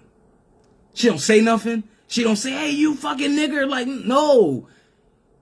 That Albion learned the lesson in that moment. That sometimes we got time. You feel me? And in that moment, I could have stomped that bitch in the street. But I had time to slam some sense into this bitch to say, you know what? This for Emmett Till. This for Emmett Till. That bitch got on that, look, she was tall enough to ride this ride at Six Flags, nigga. I took this bitch up in the air, my nigga. Big Show slammed this bitch in the snow. And she's laying next to her dog in the bag of shit. And every time she's out there walking her dog, no matter what. And the creator, I don't know, at least 4 or 5 times since this happened, I've seen this bitch. And every time, she look at me, and she look at where I slammed her. And she look at me, and she look at where I slammed her, and she keep moving. And she don't call the cops back. She don't, none of that shit. So much so, I had to look, family. This is my keychain. This is my keychain right here. These are my keys. This is my keychain, right? This is how I give it up. Look. Dirty white bitch on the cell phone, right? You remember the Karen chick that they called, you know what I'm saying? Called the niggas on the barbecue? This is my neighbor. So after I slammed this bitch, I had to order the keychain, right? Your boy Tariq Nasheed sells these keychains, right? Look, Karen lives matter. You know what I'm saying? Dirty white bitch on the cell phone. That's my keychain. But that's my reminder so I don't go to Rikers for fucking up one of these racist crackers that feel like this mass shit entitles them to something. Because it's just going to get your ass whipped. Straight like that. A week after my situation in New York City, a fucking Uber driver gets stabbed up. Why? Arguing with a nigga that don't want to put a mask on in his car. He's like, yo, dog, you got your window up. I'm going to this address, my nigga. We in Uber. Like, just drop me off at the address, roll the window up, leave me the fuck alone. Buddy, you got to put on the mask. Buddy, what? Fucking stab the Uber driver. Shut the fuck up, nigga. Take that. Hold that. You know what I'm saying? So, like, you're going to see a lot of people getting fucked up, stabbed, shot, because they minding people's business about this mask shit. Are you mask nosy? What the fuck is mask nosy? You so fucking nosy about the mask on another nigga face. Don't let being mask nosy get you beat the fuck up. You know what I'm saying? Like, yo. This lady was mask nosy, and she could have lost her motherfucking life, yo. Like, Y'all would have been watching my playback videos like, yo, why the bro went out like that? But I was thinking about y'all in that moment too. I'm like, man, that wouldn't be responsible, man. That wouldn't even be responsible. But in that moment, she was egging me on to get me to do something like that. And I was just saying to the creator, like, man, like, damn, this is the devil right now. Because I'm saying to myself, like, man, fuck that. I'm going to wait for the cops. I'm explaining my story. Shorty like, bro, break out, bro. Like, you feel me? Like, break out, bro. I'm going to explain it to them because you know how that works. They going to roll up. You're going to be trying to explain yourself. You could be right and exact. As soon as they see that crazy so-called white bitch, they already putting me in handcuffs. They not even going to be like, bro, let's figure it out. Because my adrenaline is going to be trying to, you know what I'm saying? And then you get caught up in your emotions and you can't speak logically to these niggas. You like, man, I want to fuck this bitch up. You might slap this bitch in front of the cops. So I had to get out of the scene. Yup, she was an agent. Straight agent. Because it was like, she came across the room. Because I'm looking outside the building. I'm like, why the fuck this lady keep pacing in front of the building? And there's people going back and forth. So it wasn't like I was blocking the doorway. I was nowhere near this chick. I'm nowhere near the lobby, like where the security desk is. Nowhere near the view of the building. So she could have walked past me and we never would have crossed paths. She made it a point. I gotta police you. Because my fucking pale skin says I gotta police you niggas. They really pushing the narrative that this virus shit is spreading because niggas are irresponsible. You niggas ain't wearing your mask. That's why people are dying. Now it's you niggas ain't getting the vaccine fast enough. That's why niggas is dying. They're always gonna make it like it's our fucking fault. Nope. Don't let nobody shame you into no fuck shit, family. You don't want to wear a mask and the store don't want to let you in. Don't spend your money. Fuck them. That's it. That's all. Fuck them. Like, you know what I'm saying? Like, because the more we keep compromising with this fuck shit, we just keep altering our reality situation by situation. I'm gonna do a part 2 because I got more stories that were uncovered about people passing and crazy shit happening with these vaccines. Like the situation with Johnson & Johnson, they had recalled this shit at one site. They had to stop the testing. They said they canceled all the appointments they had for the following week. They stopped giving people the Johnson & Johnson joint. This was supposed to be the game changer, remember? It's cheaper, it's easier to store in the refrigerator than the Moderna shit, right? And they said, yo, it's one shot. Now niggas is dying from one shot. The fucking CEO of Moderna, who still hasn't taken the shot, he said that this COVID thing is going to be seasonal. He says that people should get the shot every 6 months. Oh, you didn't know that. You didn't know that Moderna put out a statement that the vaccine protects you for only 6 months. But we just showed you hundreds of people that got infected right after the vaccine, hours after getting it. So that's all cap. But what I'm saying is this. They already told you that in 6 months you're going to have to get another shot. Where's this new normal y'all niggas talking about? In 6 months. 6 months from now, they're talking about creating the vaccine for your children. So now that's a whole year of giving this shit to your babies now. What new normal you talking about? I just showed you colleges in New York City starting the fall semester. They're making it mandatory that you take the vaccine in order to come back to their school, even if you paid for your tuition. So what's this new normal y'all talking about? You going to be calling or going to visit your baby at their dorm room and you're going to find them dead. Oh, they took the vaccine last week. That's why they never returned my phone calls, because they were in their dorm room fucking dead. These stories going to really happen, bro. You think I'm capping? Cool. All right. I just showed you about half a dozen fucking stories of people dying from the vaccine hours after taking it. And they found a way to, oh, that's just rare. It doesn't happen as much. All right. What happens by June when it's 100 of those stories? Because they already plant a distraction to distract niggas all through the summer. They already got that plant.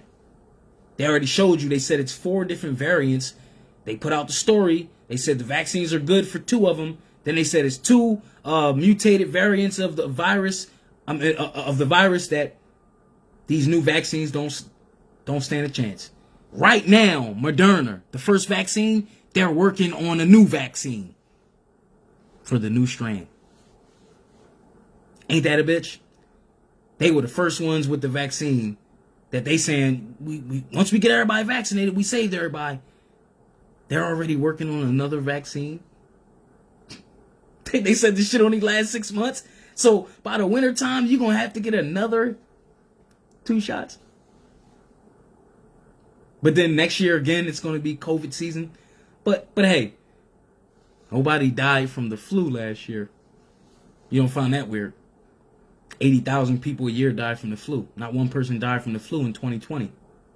But yet, COVID was the 3rd leading cause of death last year in this country. Heart disease, dehydration, all that shit is still number 1, like it's always been. So how is this a pandemic if the numbers don't add up to that? More people are dying now from the vaccine than the people actually getting the fucking virus. What happened to all the testing that they were doing? What's the point of getting a test after the shot? What's the point of why not one or the other? And then what's the point if you gotta still wear the mask and all this other shit like you didn't take the shot? 6 months from now, you're gonna have to take the shot again. By 6 months from now, they're gonna make all of your jobs and all the places you patronize, they're gonna make them COVID compliant. Which means, in order for you to do business with them niggas, you're gonna have to show that you vaccinated in some capacity. So what I'm saying is, if you're not willing to sell out, they're gonna sell out anybody you doing business with. So that's what I'm saying. Like, we have to form some real unity in this moment. The unity, we must unify in saying no. Straight like that. We gotta unify in saying no. Sit. I just showed you. They're doing trials like they did trials on these 3 vaccines that are killing people. They're doing trials right now for the vaccine for your babies. All right. I'm talking conspiracy right now. But what happens by next fall when your baby took the shot and your fucking son or daughter died from taking that shot and you want answers? This video gonna make sense. You're gonna say, oh shit, I remember hearing something like that. When large amounts of kids start dying and they can't sweep that shit under the rug. Right. Yup. Thousands of people die from pneumonia every year. Mysteriously, all them deaths that used to happen every year all stopped in 2020. And they got us to believe that the only deaths were reported were COVID deaths. But they suspended all the coroner reports. So there were no coroners actually stamping the death certificates. Then they didn't have any fucking funerals. Then they ain't even show you any bodies. They said, we gonna bury niggas on Hart Island. There's hundreds of thousands of unmarked graves in Hart Island. It's in New York City. All of this shit is tied into one grand scam plan. And it's all about population control, organizing. I look at all of these celebrities that we thought was so fucking woke. You listen to the way they explain the vaccine.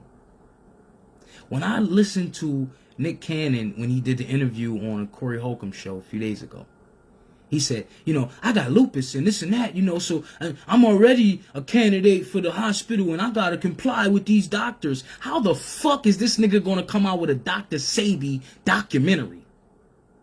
He's still tap dancing saying, yeah, we working on that. That's gonna come out. How is he going to come out with that if he's endorsing the hell out of the medical system and you trying to put out a nigga story that tears down that shit? That's that same complex of that fake black excellence shit. That's that I'm going to change the system from inside the system. No, you ain't. Because the longer you stay in the system, the longer you're showing compliance to that system. I've been there, my nigga. It don't work like that. Don't work like that. You're not going to be the spook that sat by the door. That's not how that works. They seen you coming a mile away, my nigga. And that's what we looking at, right? When I heard him explain that shit, like, you know, cause I got lupus, and you know what I'm saying? When they say, you know, I gotta take it and it's my time, and I'm on TV and I gotta be interacting with the public, so I might have to take it. He already told you he gave up his fight. I don't give a fuck if that nigga got a turban on. He told you he gave up his fight. He capping in the fucking interview. I done made all the money that I want to make. Well, where the fuck is your integrity at, my nigga? I hear all that. All them niggas that they touched the kind of money that we'll never touch in our lifetime. But you see what they traded in exchange for that shit, though. And a lot of the brothers, they keep it real. They good-hearted brothers. But fuck all that. You ain't keeping it real with the people in this hour, my nigga. You capping. Fuck that politically correct bullshit. That, oh, I gotta just make it sound nice for the optics. And then you see Mariah come out and she did a video of her taking the shot. But she ain't never did nothing else publicly. The fuck out of here. You only see celebrities blow their nose in public. But they want to get on TV to show you just so how happy they are to... Look how I saved my life today. She ain't got no proof that they even took some shit. Nah, bro. Nah, bro. They got kids like you got kids. But you ain't gonna see them lining their babies up for that shit. Where's all these celebrities that had the virus? Why ain't they go public? Where the fuck is Idris Elba at? Why he ain't go public and say, you know, man, hey, man, I got the shot, mate. And me and the wife, you know, we're doing good. That nigga said he had COVID, he quarantined, and you ain't heard nothing else about that nigga. Got a few movie deals. He got a few new shows on Netflix. That was about it. All I'm saying is, in the real fucking world, this whole year, last year, got to be a do-over, man. Like, how we ain't looking at this whole year like, bro, how they fucking pull that whole year over on us, and we in 2021 like, haha, man, you know, because by the summertime, we going to be eating hamburgers and shit at the cookout. And you don't see that they lining us up at least for the next 10 years with this shit. At least the next 10 years. What I see is this. I see a lot of the CDC acquiring large acres of land from a lot of the people who lose their property behind this shit. Because in New York City alone, you got billions of people in debt and back rent that's not paid. Billions. So at what point does this game of musical chairs, stop being played? Why is the CDC in charge of eviction moratoriums? They're in charge of disease control. What the fuck they got to do with your housing? Why they got ties with empty caskets, disposable caskets? Why the fuck Trump cleaned up all that shit with the kids at the cages and the border? Why did they allow more kids to be at the border? Then here's what they're not telling you. They found groups of kids, right? Remember, they keep saying they got them in these detention camps because the kids don't have any parents and we can't just leave them there. That's child trafficking. But they found large groups of these kids with yellow envelopes with money. Like somebody sponsored them to get here. Like, just get here. We'll work it out when they get to the border. Somebody else is on the other side of this equation. This whole shit stinks, my nigga. You seeing thousands of kids right fucking now cramped in cages, but yet it's a pandemic. So why aren't you hearing about all these cases in these ISIS camps?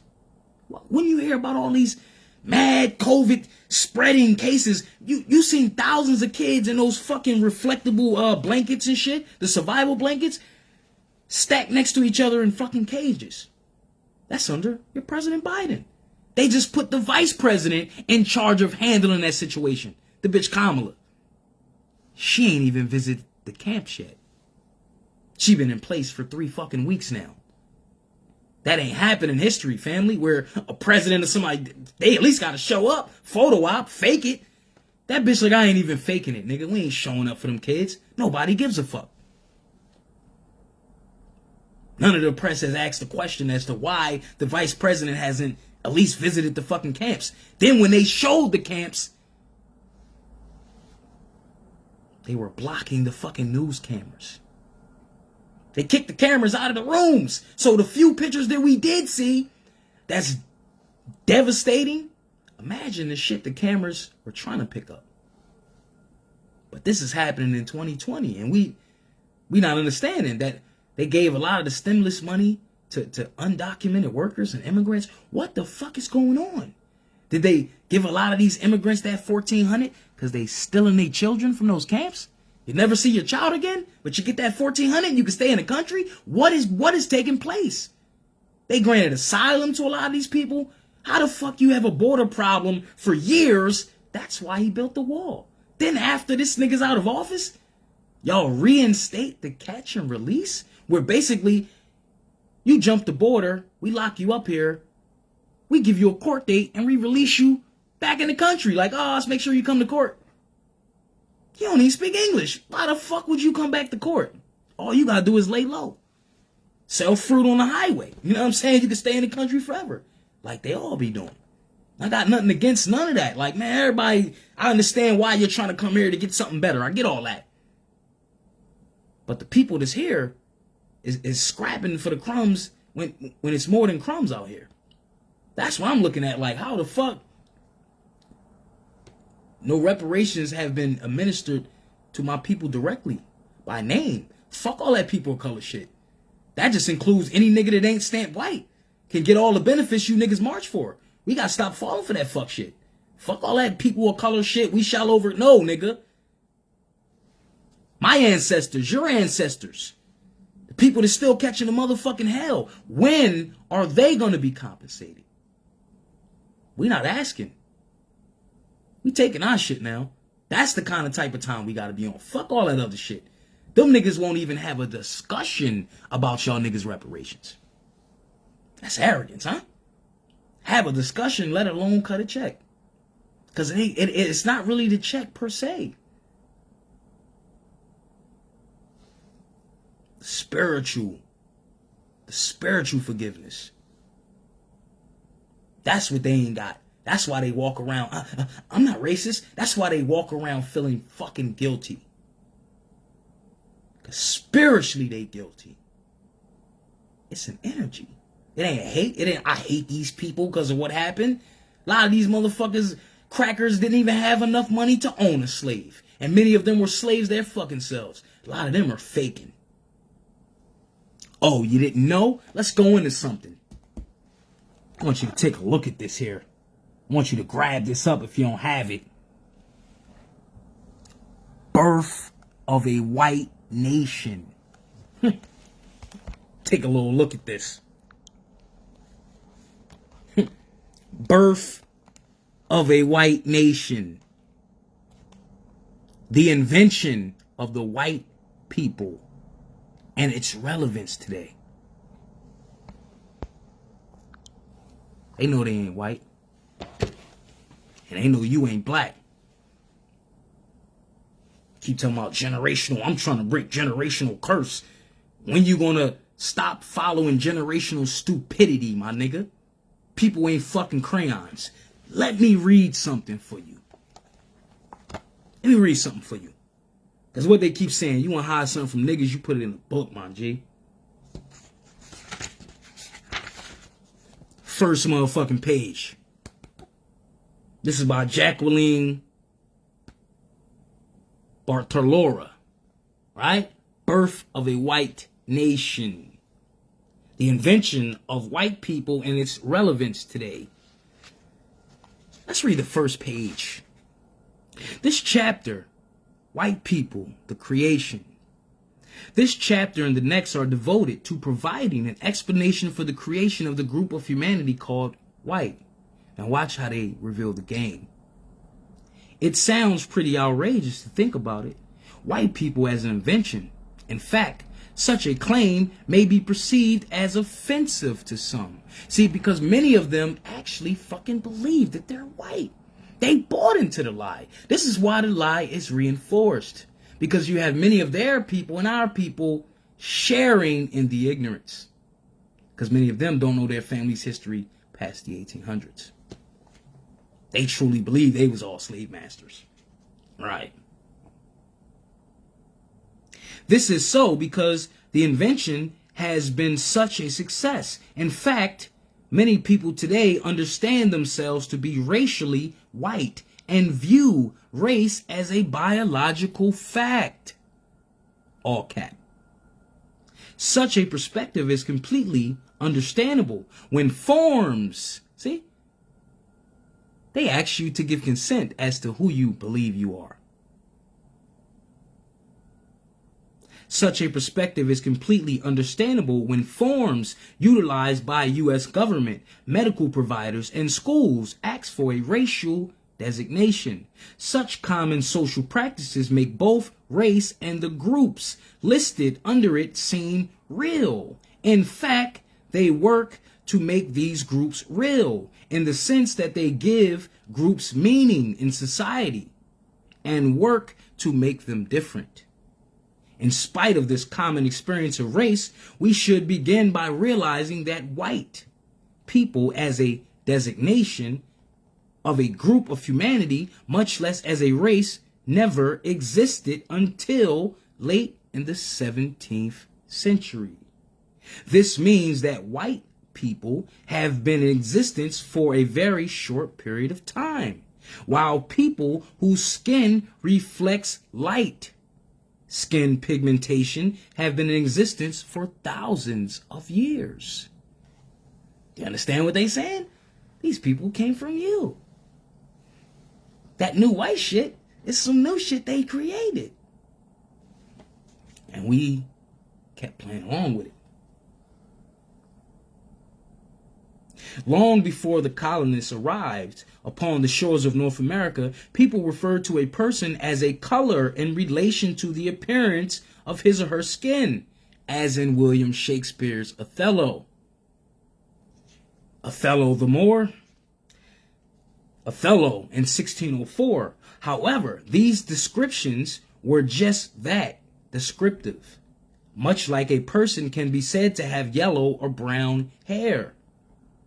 Descriptive terminology creates a visual context.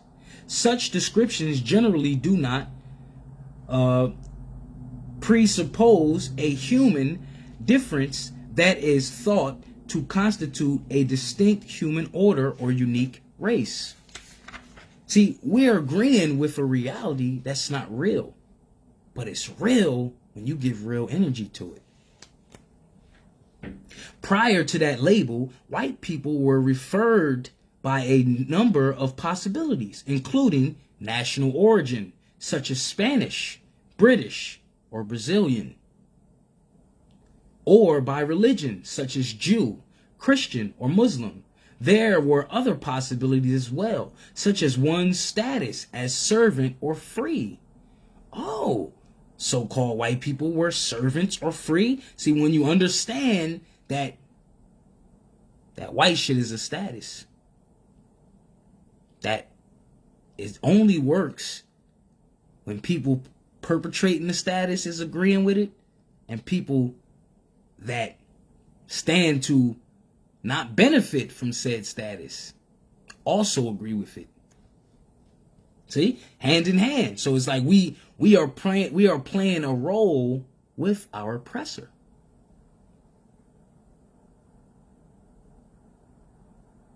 It should also be noted that white designating a group conceived of as united by race was an invention upon the invention.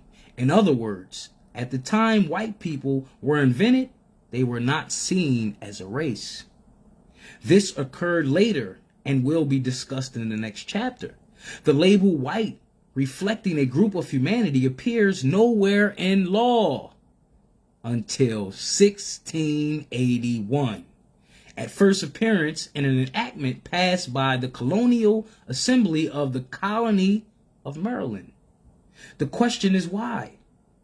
Who were white people prior to the invention? What did it mean when they became white? What was the problem that the lawmakers sought to address through the imposition of this new category of humanity. This chapter will explore the initial appearance of this group of humanity called whites, addressing the motivations of the creation, for the creation, those who constituted this group, and ideas that help give rise to the new category of humanity. See, the more you read, the more you're going to see the confirmation throughout history. So now, let's translate that with a time that niggas became white. See, around that time, 1681, you had something called Bacon's Rebellion, right? Bacon's Rebellion was so-called crackers, right? They were sharecroppers, or should I say servants that were working the land. They didn't get acres that they were promised, right? Because they worked.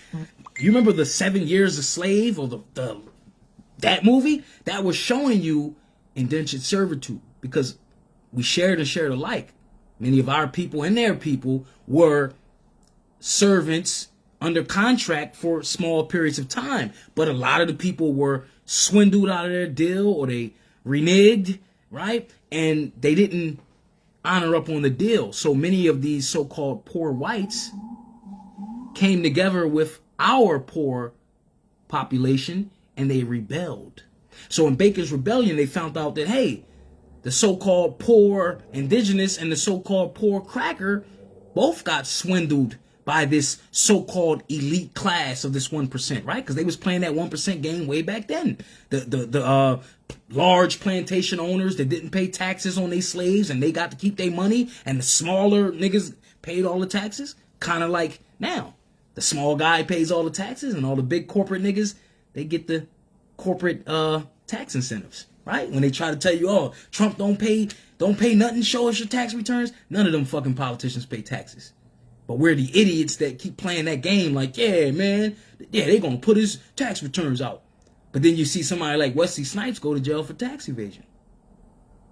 Why the fuck the Queen of England ain't never went to jail for tax evasion, right?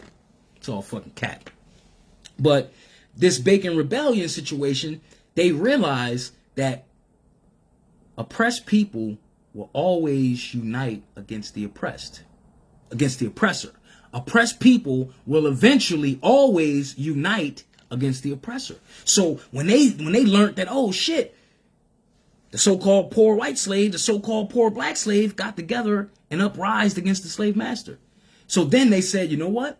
We need some cushion between ourselves, right? The 1%, the so-called white niggas, because white is an idea.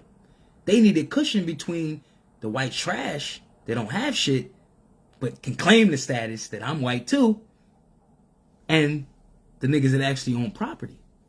So how do I make you seem better than another class so I can control both of y'all?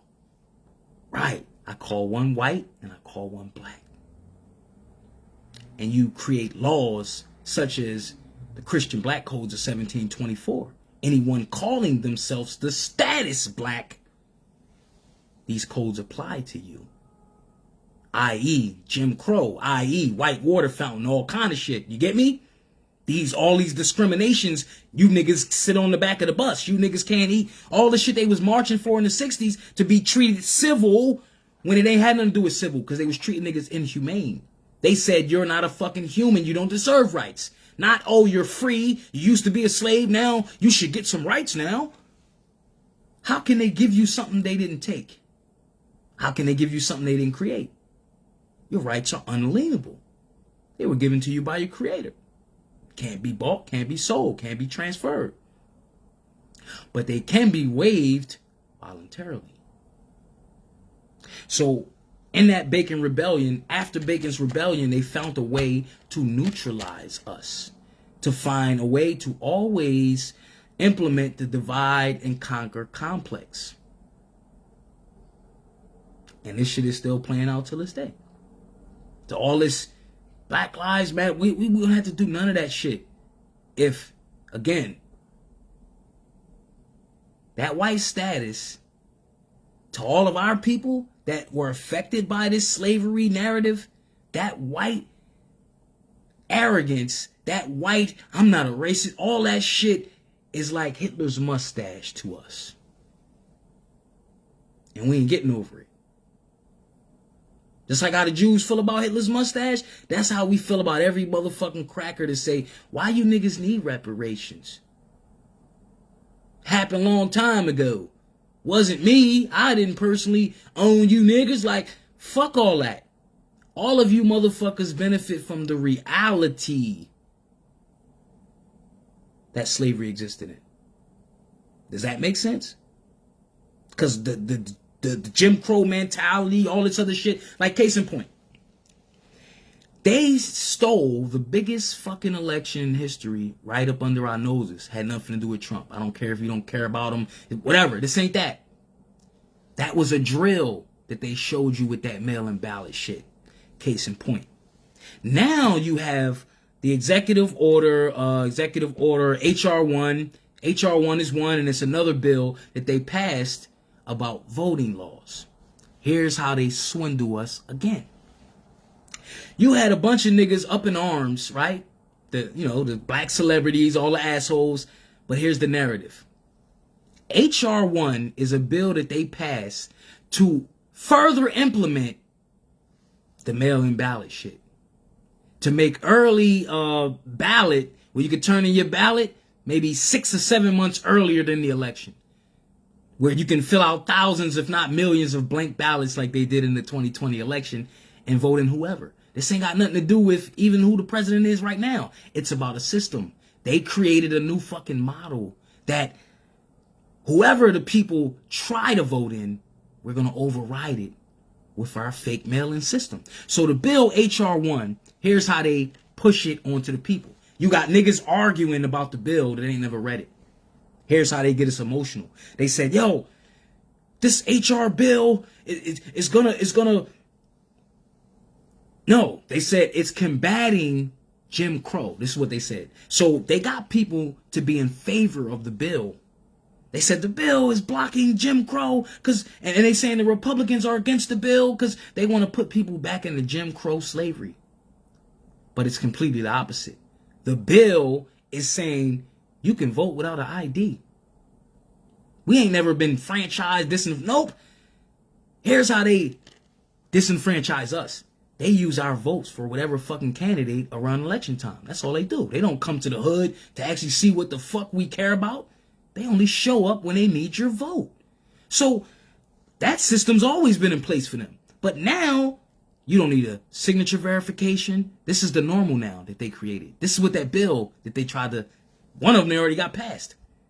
The mail-in ballot shit, nobody got to check nothing. So here's the thing. If they didn't steal an election, why when this nigga becomes the new president, the first bill he writes in further locks in the fraud that they perfected?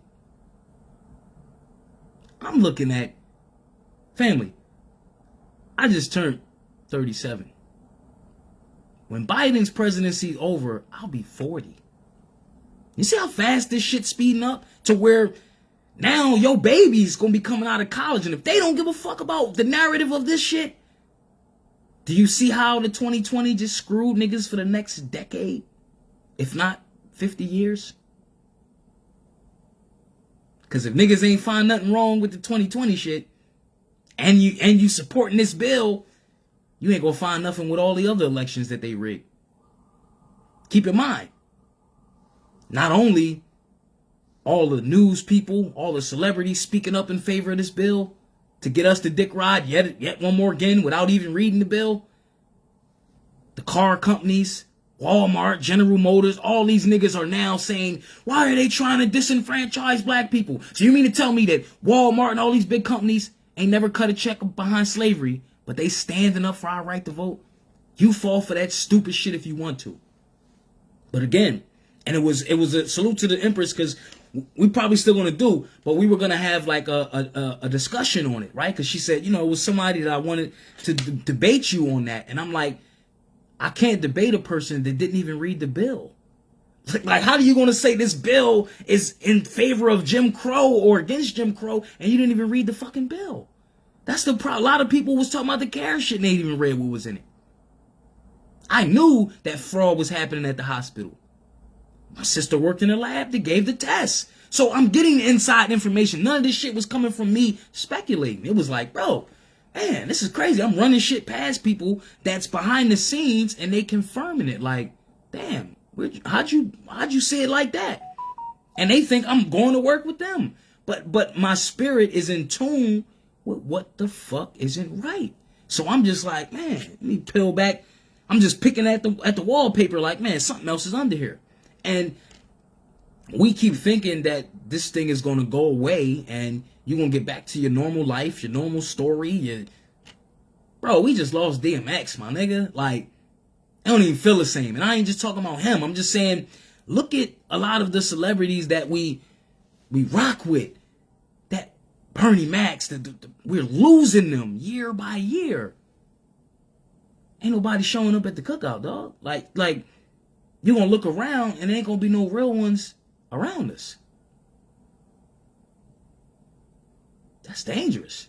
I can't imagine a reality where ain't no real ones around me. Imagine you going your whole fucking day and everybody around you fake. You know how to deal with the fake love, because you know what it feel like when you get real love. But imagine if all you got was fake love.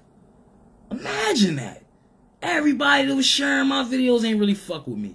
Imagine everybody that chimed in and commented ain't really fuck with me. Imagine everybody that really focused in on this information didn't really plan to wake up nobody with it. Didn't plan to help nobody in the future with it. Imagine if we all just out here fucking capping. Imagine the reality that we would be in. That's what's playing out right now.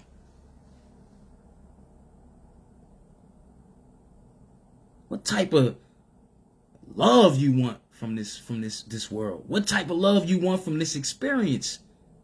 You want that shit genuine, or you want some Hallmark card shit? Like,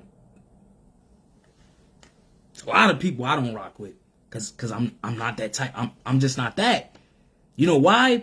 Because I know how I felt when I received genuine love. I know what it's like when somebody genuinely was like, yo, thank you. I know what it's like when somebody genuinely like, yo, I love you. I got love for you. I know what it's like when somebody genuinely hit you to check on you to see if you're still fucking breathing. That hit different. 2021, that shit hit different. Different when somebody checking on you. Different when somebody just, yo, man, I just wanted to say I love you, bro. What's up? How you been? That shit hit different when everybody's just, hollering at you because you're online. What happens when you're offline? See, when we online, we all inside the matrix. You know what I'm saying? We can show all the love we can. But when it's real, when you show it, the person don't forget it. You can count on your hand how many people genuinely showed you love in your lifetime along your journey. When you was younger, you thought the world loved you. You thought, you know what I'm saying? Everybody loved me. Who don't love me? Right? That was your ego. But as you really got into the groove of this thing and you started to fight your battles, you started to look in the stance and look in the bleachers and you started to see who was actually there cheering you on. And a lot of times when you run in this race, ain't nobody in the fucking stands. Ain't nobody there with that cup of Gatorade. Sometimes you running by your goddamn self. But when you see those people there after that lap, hand you that fucking cup of Gatorade, that's the best. They ain't that store-bought shit neither. They made that Gatorade with their own ingredients. And that shit quenches your thirst because that person salutes your run because they're a runner. See the difference? A lot of people ain't lasting your life because they wasn't running. See the difference? How the fuck you looking for somebody to support you when they can't even cheer on their own self to run? We all running our own race, but in the middle of your race, you got to stop and really look and see if the person next to you got sweat on their face like you. They out of breath like you. They comfortable, they chilling, they ain't been through shit, and you just got their back all the time, and they never got to have your back because you don't need them. You don't need them, but you thinking they always there. You better check them people that you keep saying your friends, that you, man, I knew them for 20 years. How many cups of Gatorade they pass you? How many times they shouted for you in the crowd? I need you to check your list of friends today. You know what I'm saying? I got thousands on my list. I know most of that shit's cat. I ain't tripping. But I enjoy when I get the vibe with those that really fuck with me. That's the shit I rock with. You know what I'm saying? When I know somebody really fuck with me, like, man. I'm talking about the people that fuck with me that I know they might not never say nothing to my face, but I know they gonna talk about me the most at my funeral. In a good way.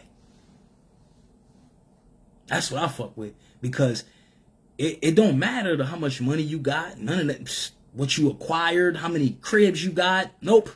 You know what matters at the end of this shit on your last page of your book? All it matters is what people got to say about you. What you do. Who you help. Other than yourself. That's the shit that's going to determine if your book is lit or not. A lot of niggas got dope intros, man. You know what I'm saying? A lot of celebrities got dope ass intros, man. You don't know what they sacrificed to get that chapter. You don't even know who wrote that chapter for them. Right? We might be reading somebody else's book and chapter 3 is lit. You like, nigga, if I could start my book on chapter 3 and I could just take that chapter from him and that chapter from her. But you don't know how they book ends. Nigga. Your story dope. I don't fuck what you talking about. Your story's the best motherfucking seller. Don't trade your shit with somebody else's story because you don't know how they booking. Don't play yourself. One thing I learned from X, man, is to get the most out of your fucking life, yo. Get the most out of your life, yo. You feel me? If I go today or tomorrow, it's going to be a lot of people that got something to say about me. That guy was an asshole. He's a nut. He was stuck on that Moore shit. He was this. They're going to have a lot to say. But one thing they're all going to say consistently,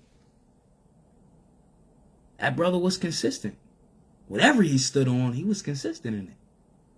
So I know when I have that conversation with the Most High, I was consistent with what I stood on. Based off of the discernment that if the Creator put it on my heart, even if I'm the only fucking person that hears it, and I follow it, it got something for me in the end. So I traded in all this worldly shit for my spiritual bank. I'm lit. Because I realized, you know what I'm saying? Look at all the celebrities that had the biggest houses and the biggest cars and this and that and that and that. Don't none of that shit fit in the coffin, dog. It's a wrap. All the ice they was rocking, it's a wrap. Even if they bury you with that. That's why they got grave robbers. Niggas digging that up. They taking that. You know what I'm saying? Like all that. You know, niggas, man, we buried you with your nah, your homie digging you up, doggy. They taking that. They taking that. Let's keep it real. You know what I'm saying? So I don't want to take any jewelry. You know how the pharaohs did? They would bury him in their tomb full of gold, and they would, you know, the grave robbers would steal the fucking gold. You can't bury me with the jewels that I plan to leave. Hope they ain't go over your head. You can't bury me with the jewels I plan to leave. Because we all got to leave some jewels here on this planet. My job for the rest of my days on this motherfucker is to inspire those coming after me.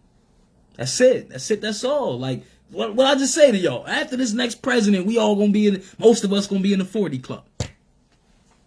Come on, man.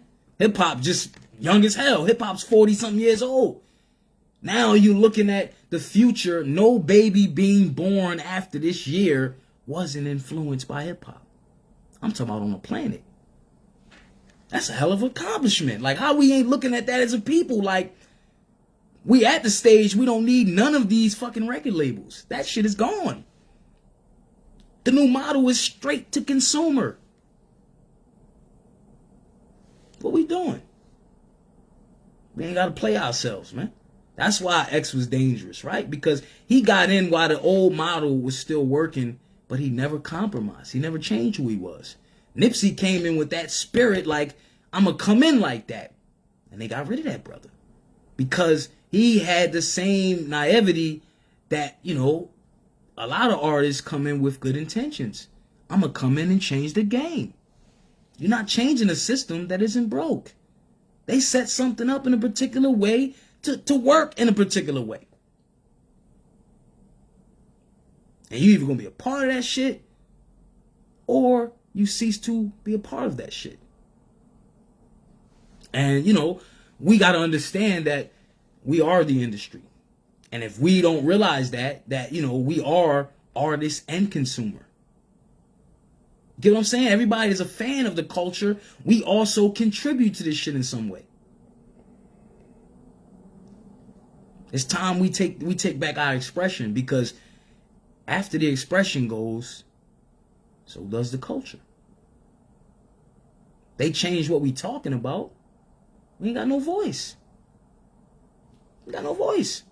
Where the fuck is the celebrities at that's saying, yo, I ain't taking that vaccine. I ain't with that. Why you don't see none of these niggas in this moment standing up fearlessly? Why they all just, I might, for personal reasons, I might have to. They all got a fucking backstory as to why they might possibly take the bullshit. Meanwhile, all these people around us are dying and they keep explaining away how a person died right after getting the shot. Well, you keep buying that shit until it's your loved one. This ain't cool, B. This ain't cool at all. You know what I'm saying? And this is the reality we dealing with, right? Can you imagine in the 60s if Martin Luther King and them never got it popping? Motherfuckers would be still going to the back of the movie theaters, man. You niggas would be in McDonald's, in the back of McDonald's, ordering your Big Macs. You feel me? Like niggas would be comfortable with that, because a lot of our people are complacent and pussy, just pussy. You know what I'm saying? We ain't willing to stand up for nothing. Let's just say what it is. So imagine that every generation, the people of that generation are charged to push this shit a little bit further. So just keep that on your mind tonight when this bill goes off. Imagine if they did nothing. Because in this moment, this is our boycott. This is our sit-in. This shit right here is our moment. And they turn the page. The fuck did you do? What the fuck did you do? I'm going to do a part 2 on this, and I'm going to show you how this shit is affecting our babies. Because the babies are speaking up. They just ain't making it outright. They should have had studies on this shit. You know what I'm saying? How is this affecting the children a year later into this shit? Because, adults, we know that the world lies. So once we know something's a lie, we can convince ourselves to rock with the lie. But children ain't wired like that. They believe something to be the truth until they find conflicting evidence. We can't hide the truth. Present the truth and the lie and let them make a choice. That's the kind of shit I'm on. We ain't indoctrinating nobody. We ain't trying to say you got to listen to all these conspiracies. Nah, I'm not saying that. Don't just censor and then show whatever narrative and just say we are the world. Nah, bro. This shit broke. It needs fixing, right? We all broke to some degree. We all acting like we don't have PTSD. Fuck out of here. You can't tell me that generations of treatment and then ill treatment and then it gets unaddressed, ignored, like it never happened. Meanwhile, you see remnants of the same shit every day keep happening to us. They make excuses why one group of people keep getting treated just how they've been getting treated historically, and they keep telling you, nah, this ain't what you think it is, my nigga. Come on, bro. We smarter than that. As a people, we smarter than that. And you only keep getting what you keep accepting. That's all.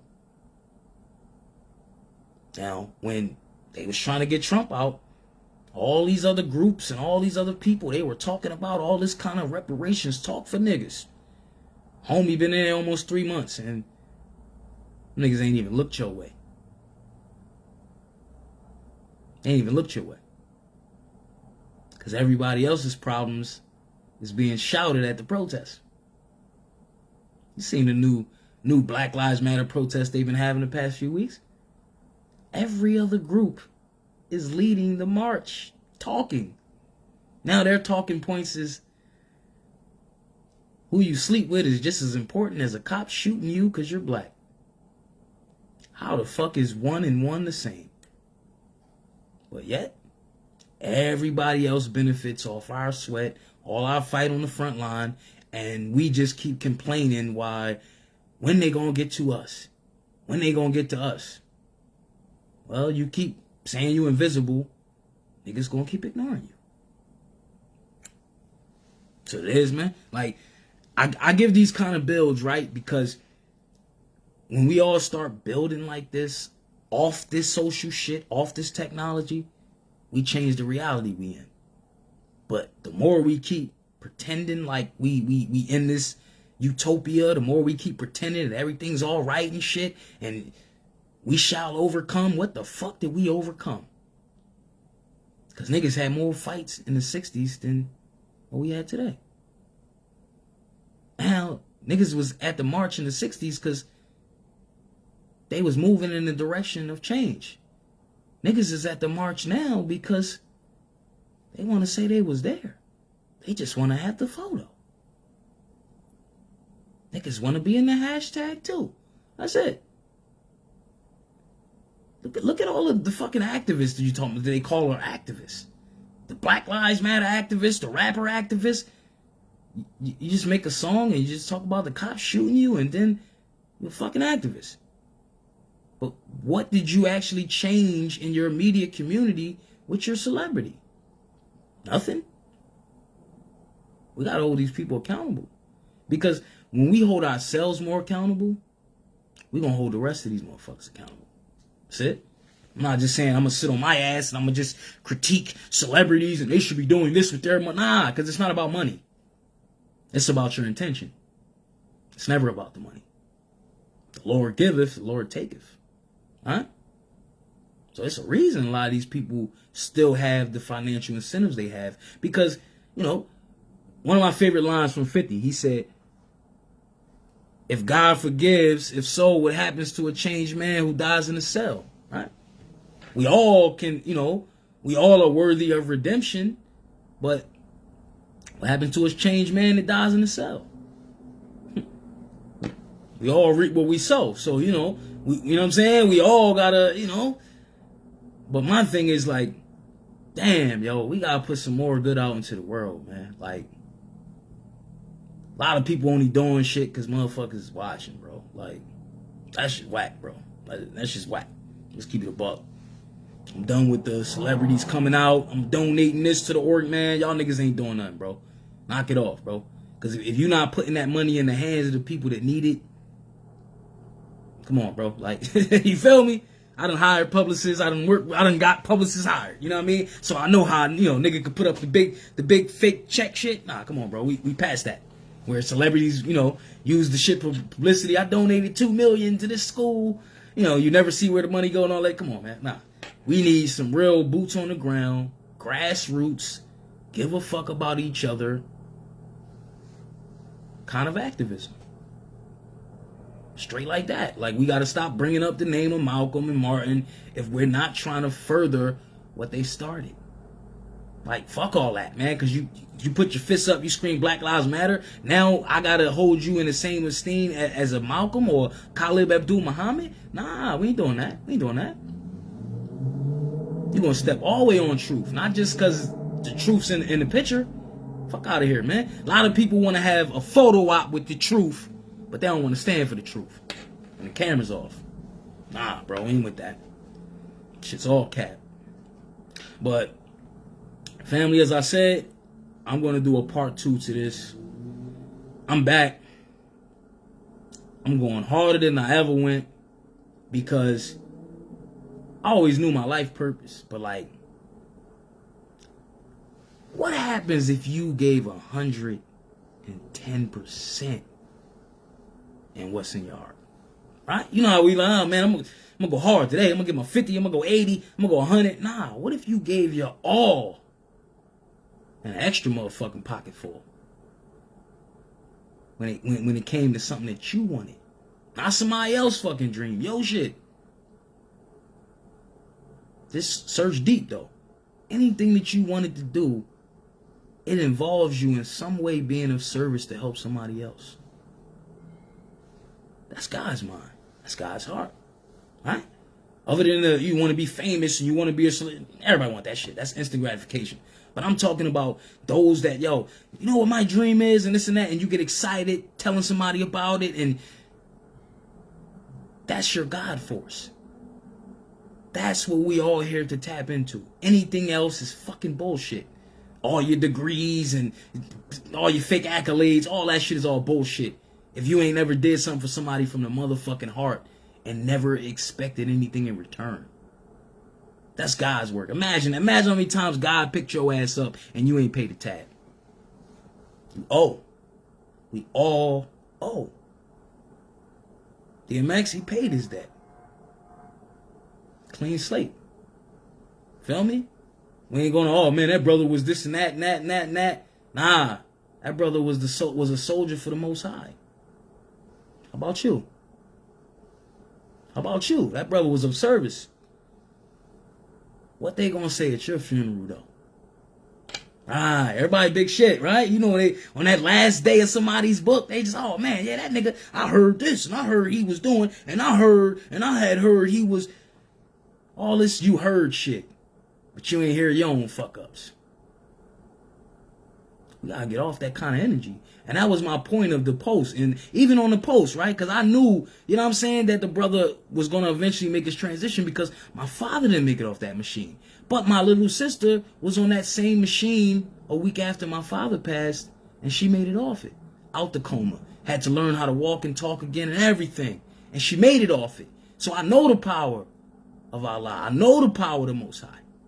So I was just saying like, damn, why are we so quick to give our energy up to, and we just wrote the brother off.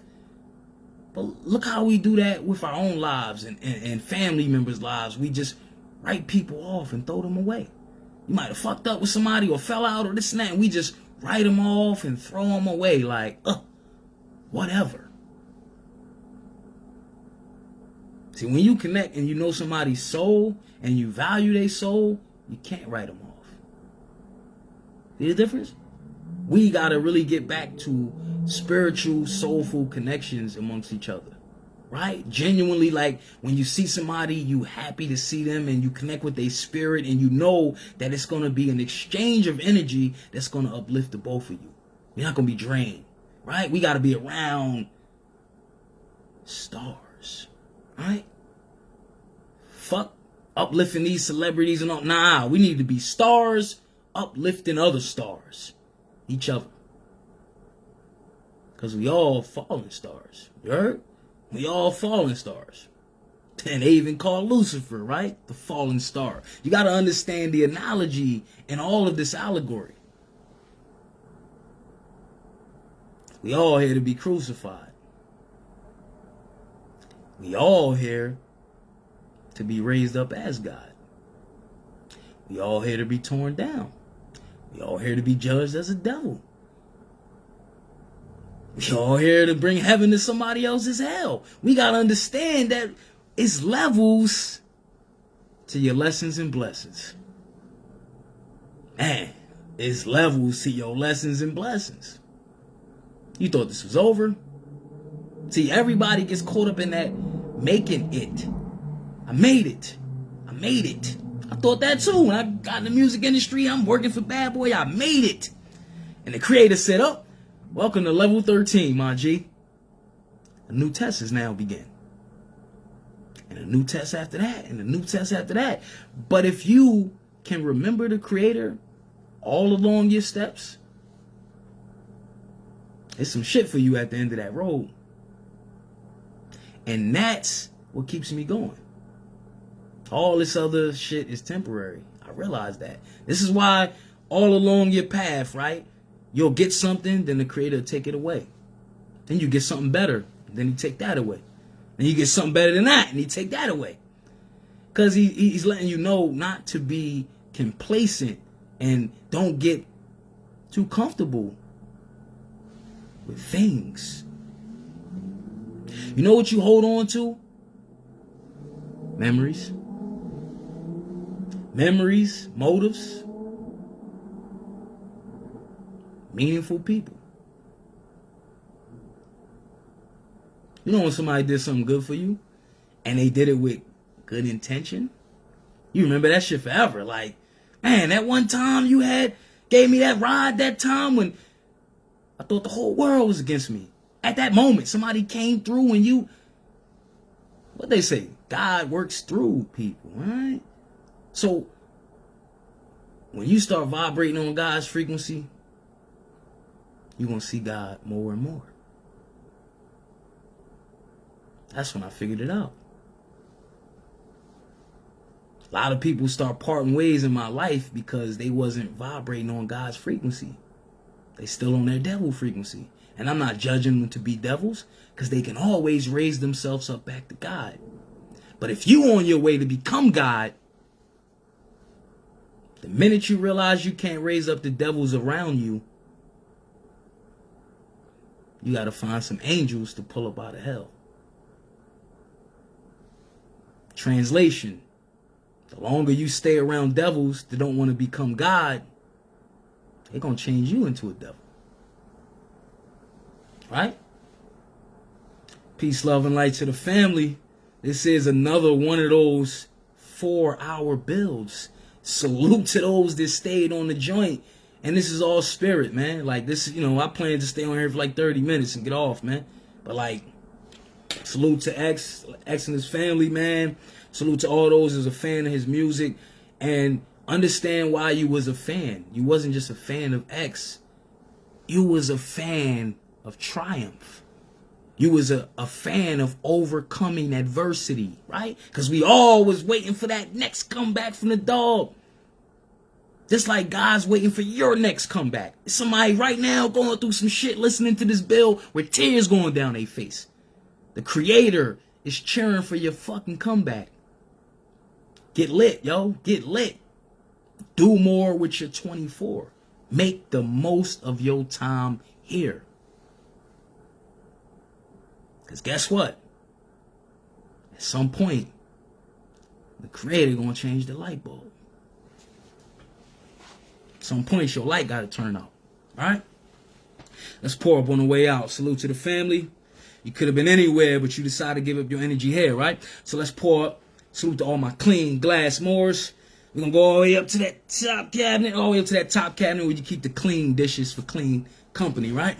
And when I say clean glass Moors, I'm just saying we sit the clean glass next to the dirty glass, right? We put the truth next to the falsehood, and you let the people decide for themselves. So we're going to pour up them 5 shots, right? And this is our holy day, right? Because on the 5th day, man was manifested in flesh.